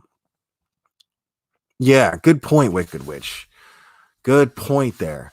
Yeah, David Berkowitz, man. David Berkowitz, what's funny is David Berkowitz, for those of you who don't know, he's son of Sam. He's known as the son of Sam killer. And the thing about David Berkowitz, what turned out to be really, really interesting about him was exactly how fucking uninteresting he really is. So this is a guy who everything that he said was total bullshit. This is a guy tried to say that his dog, or the dog, his neighbor's dog, was barking and telling him to go out and kill people. But this guy told so many lies that it got to a point to where nobody's going to believe that he's crazy. He's just a liar who won't take any responsibility for any of his for any of his own actions. This is a guy that, because of the fact that he was such a liar and he was such a weasel, and that law enforcement couldn't stand the fact that this guy was so famous and getting all the attention that he was getting, that they created a law. They created a law that dictated he or any other person could not profit off of their crimes. This guy wanted to write a book and make millions of dollars. You can't just, all that would do is open the doors for anybody to go out there and become a serial killer just so they could write a fucking book. Because let's think about it, guys. Let's be honest. The majority of the people in this in this chat right now, if Chris Watts were to write a book, you motherfuckers would buy it. I wouldn't. But most of you would buy it. Be honest. Right? Because you just have to know. You have to try to understand. So just because this guy, law enforcement, pointed this guy out to be the weasel that he was, just a lying little fucking weasel who couldn't talk to girls, he went out and he shot him. He's just a big pussy. Right? So no way the cops are going to let this guy make money. No way he's going to, there's no way. There's just no way. Right? So you get a person like Leticia, right? You get a person like Leticia, man, she's going to want to do every interview there is. She's going to want to do every interview there is. Once she's in prison, everybody's going to want to talk to her, and she's going to want to talk to everybody else. And I really hope that doesn't happen. I really hope that once this is all over, everybody just forgets all about her. That's what I'm really hoping. I'm really hoping that she pleads out, right? I'm really hoping that she pleads out. They find her guilty, throw her in a cell. Bye-bye. Nobody ever gives a shit about her ever again.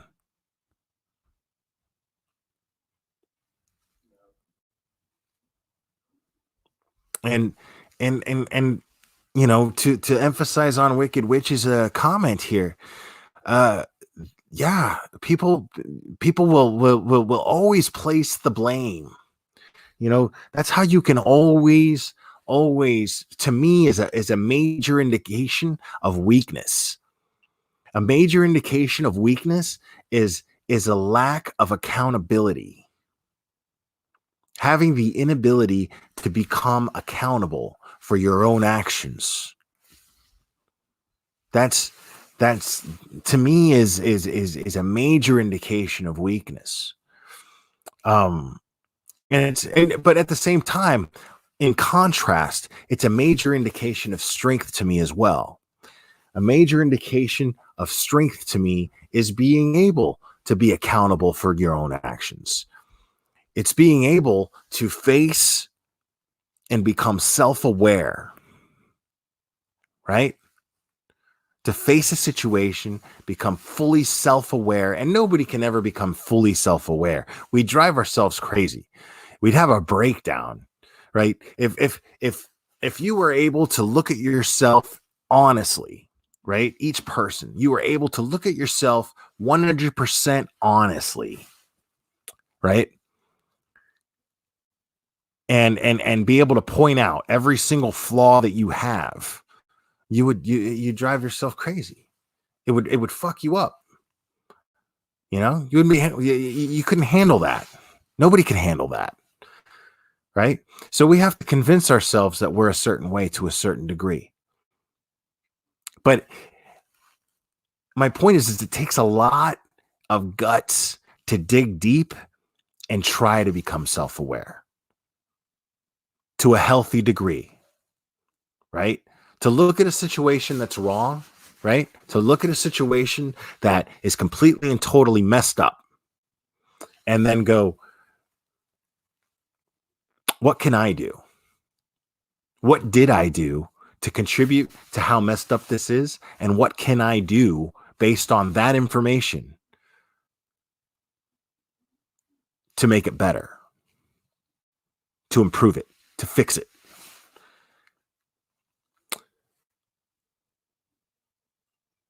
No, a lot of people do, Susie Pops. I'm not trying to say that people don't. A lot of people do.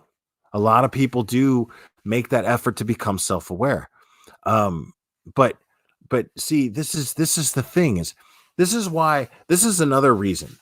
One of the reasons that I think that lie detectors aren't admissible in court is A, because they're not 100% accurate.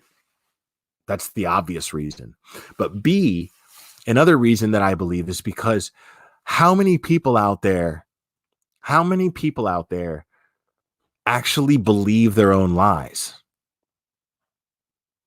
Think about that. Have you ever looked at somebody having a conversation with them and you know they're lying? They're lying right to your face and you know they're lying. But the only explanation for them lying so boldly right to your face would be that they believe what they're saying. Because 90% of the time they're not really stupid. They have to know that they told you one thing an hour ago or a day ago or a week ago. They have to know that they told you one thing and that what they're saying now contradicts it. So you put somebody like that on a lie detector test. What are they going to do? They're going to pass because it's not a lie if you actually believe it, right?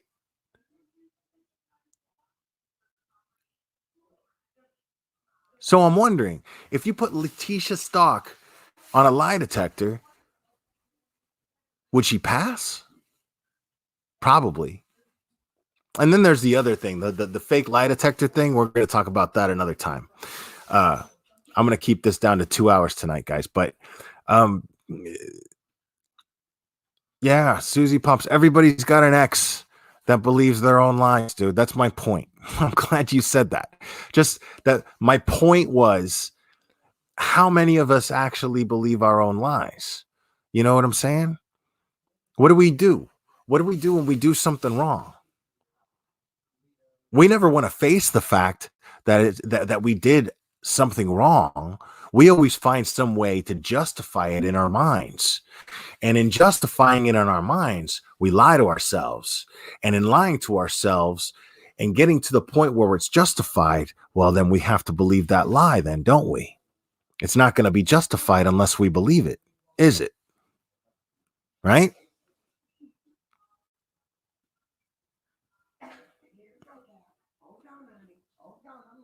Right. Blake 1720. What I'm saying is, they they're unreliable in the way that I just explained, but they are reliable in the sense that they don't determine what's true and untrue. What they determine is what you, the subject, believes what is true and what is untrue. That's what it does. That's what a lie detector does. If you're the subject on a lie detector, right? The lie detector is not going to determine what's fact or fiction. It's going to determine what you believe is fact or fiction. So that's why they're not reliable. Because so many people do that. So many people will lie, will do something wrong, then in order to live with it, right? In order to live with it, they lie to themselves so that they can justify it. And in order to be able to justify it, they have to convince themselves of it and then believe it.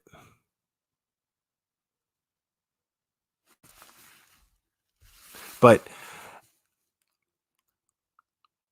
the thing is guys, it's Child Abuse Awareness Month now, right? So what's up, Save Robbie? It's Child Abuse Awareness Month now, guys. Right? How many of us are parents out there? There's a lot of parents out there, right? And I'm not quick to that's one thing Kay and I disagree on. I hope that we get to do a live together at some point so we can actually discuss this, because I find it very interesting. We have very different opinions on what's considered child abuse and what isn't considered child abuse. But here's the thing. This is not me implying that if your child is unhappy that they're being abused. That's not what I'm saying. But in relation to Child Abuse Awareness Month, how many of us look at our children and can say that they are truly happy, right? So in lieu of Child Abuse Awareness Month, I think that what we should do, look at our kids, the ones with small children, the ones that are that are still living at home with you, right?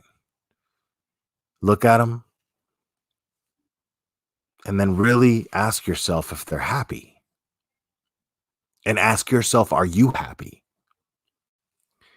Because a child's happiness is literally what's going to shape their future. And that's a fact. That's a fact, guys. The whole reason that we try to raise our kids properly, the whole reason we try to do the best that we can for our kids is so that they can be happy. And the reason why we want our kids to be happy is so that they can make choices with a clear mind, that they can make decisions with a clear head without bullshit getting in the way of their thoughts and distracting them and bringing them down. We don't want that for our kids. We want our kids to be able to make sound, logical, rational decisions. And the only way to do that is if they're happy, right? Now, I'm not saying cater to them and give them whatever the hell they want whenever they want it, because you're not going to find happiness that way.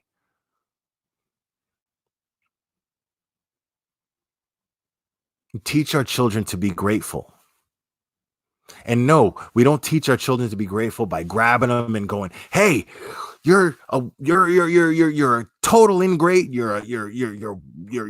don't appreciate anything and blah blah blah. I try to give you everything. I give you anything you ask for." Blah, blah, blah, blah, blah, blah. That's not how you teach a child gratitude. You teach a child gratitude by example.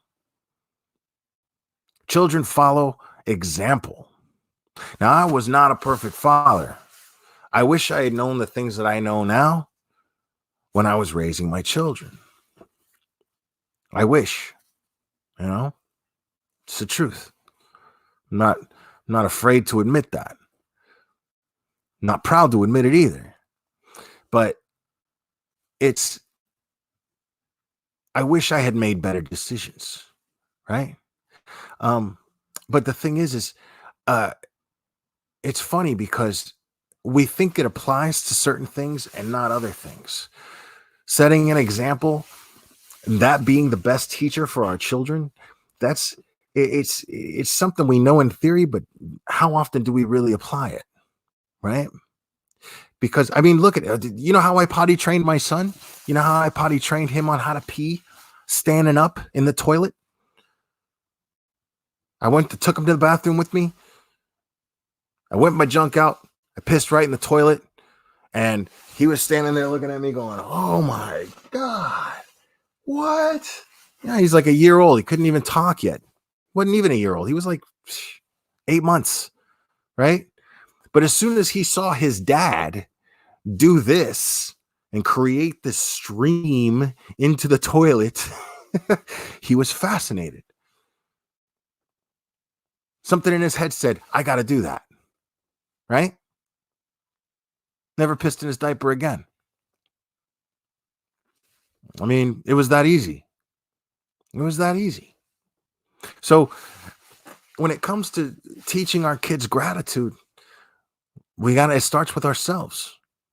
Our kids follow our example. If you're unhappy, I promise you your kids are unhappy. They're miserable. Kids hate seeing their parents unhappy.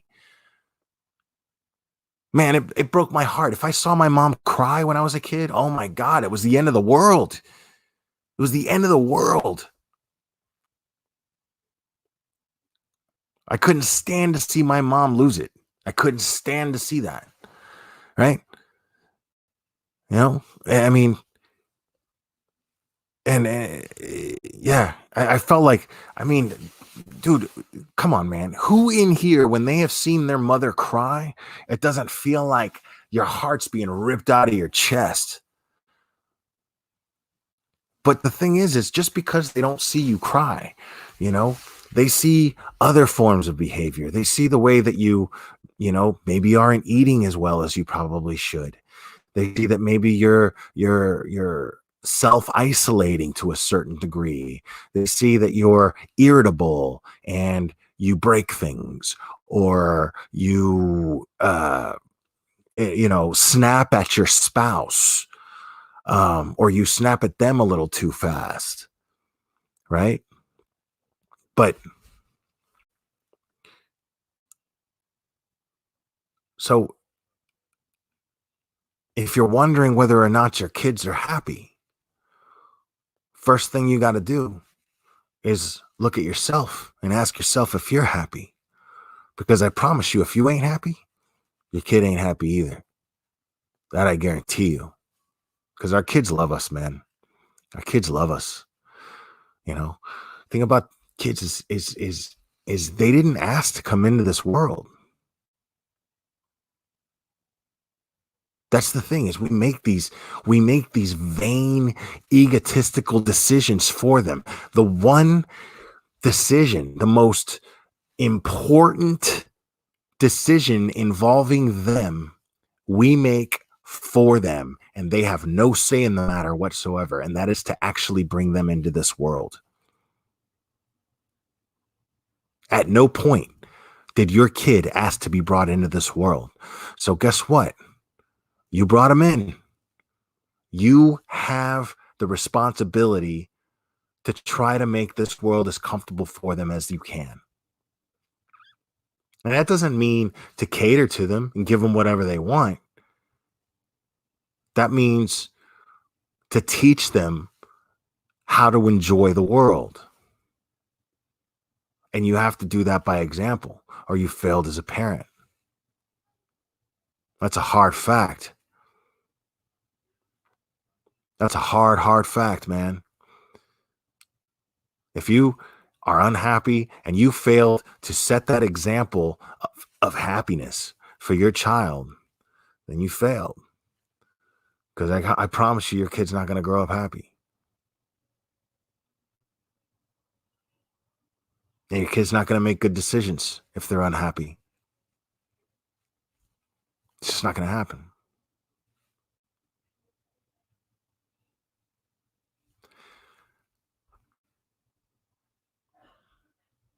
And, you know,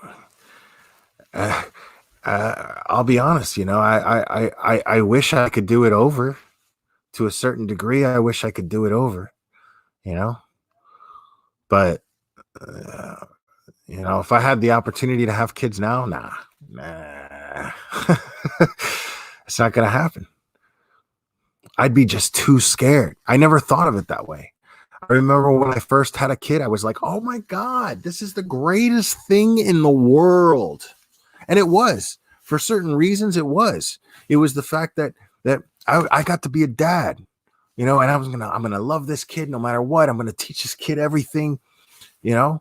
But I failed to set a good example for him, right? I mean, I did. That's the truth. I hate to, you know, sit here publicly and admit that, but I did. It wasn't until after my kids were grown up that I started like really making some serious changes in the way that I thought and the way that I, you know, conducted myself and the way that I approach life. You know, but it is what it is. But if I had the chance to do it again, nah, I had my chance, you know, I had my chance.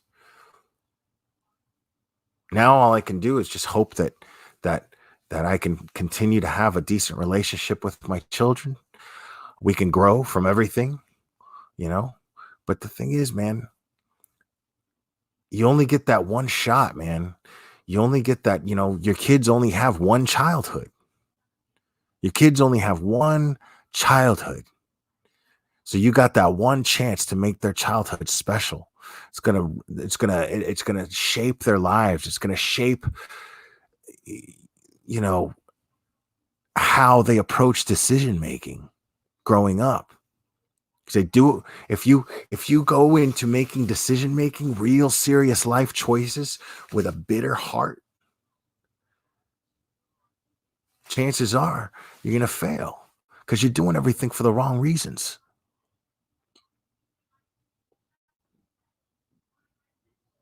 So number one, be happy. Number two, if you're not happy, get happy. Number three, make sure that you set that example for your children. Try to wait to have kids before you get to this point. Because I promise you, if you go and you start procreating before you work all this shit out, your kid's gonna suffer for it. You're not. Your kid is. And people don't think about things like that. You know, we don't think about things like that. We think about creating extensions of ourselves. That's what we're thinking about. And then when you accuse somebody of that and you call them, you keep it real and tell them that to their face, they're going to go, what? Huh? How dare you say something so awful? But, you know, you're one of those people that drink every day and, you know, you hate your job. You come home and you bitch and moan about how much you hate your life. And then all of a sudden having a kid's going to make it better. Come on, dude. That's not how life works. That's not how life works. You got to work these things out first before you become responsible for somebody else. You got to take responsibility for yourself. And that includes emotionally speaking. Yes, that is very, very, very important. And that is inescapable. It's a reality that you cannot escape. There's no cheat sheet for that. There's no cliff notes. There's no way around it. There's no back road. So, anyways, guys, I really appreciate you guys logging on and listening. I hope you enjoyed it. I had a really nice time talking with you guys tonight. We're gonna go over more stuff soon. But I appreciate you guys bearing with me, especially you new subscribers that I've gotten through the Critical K Gannon Stauch group. You guys are fucking great, and I appreciate you logging on. And I hope I didn't stutter too much for you. Guys, have a great night, and we will do this again very, very, very soon.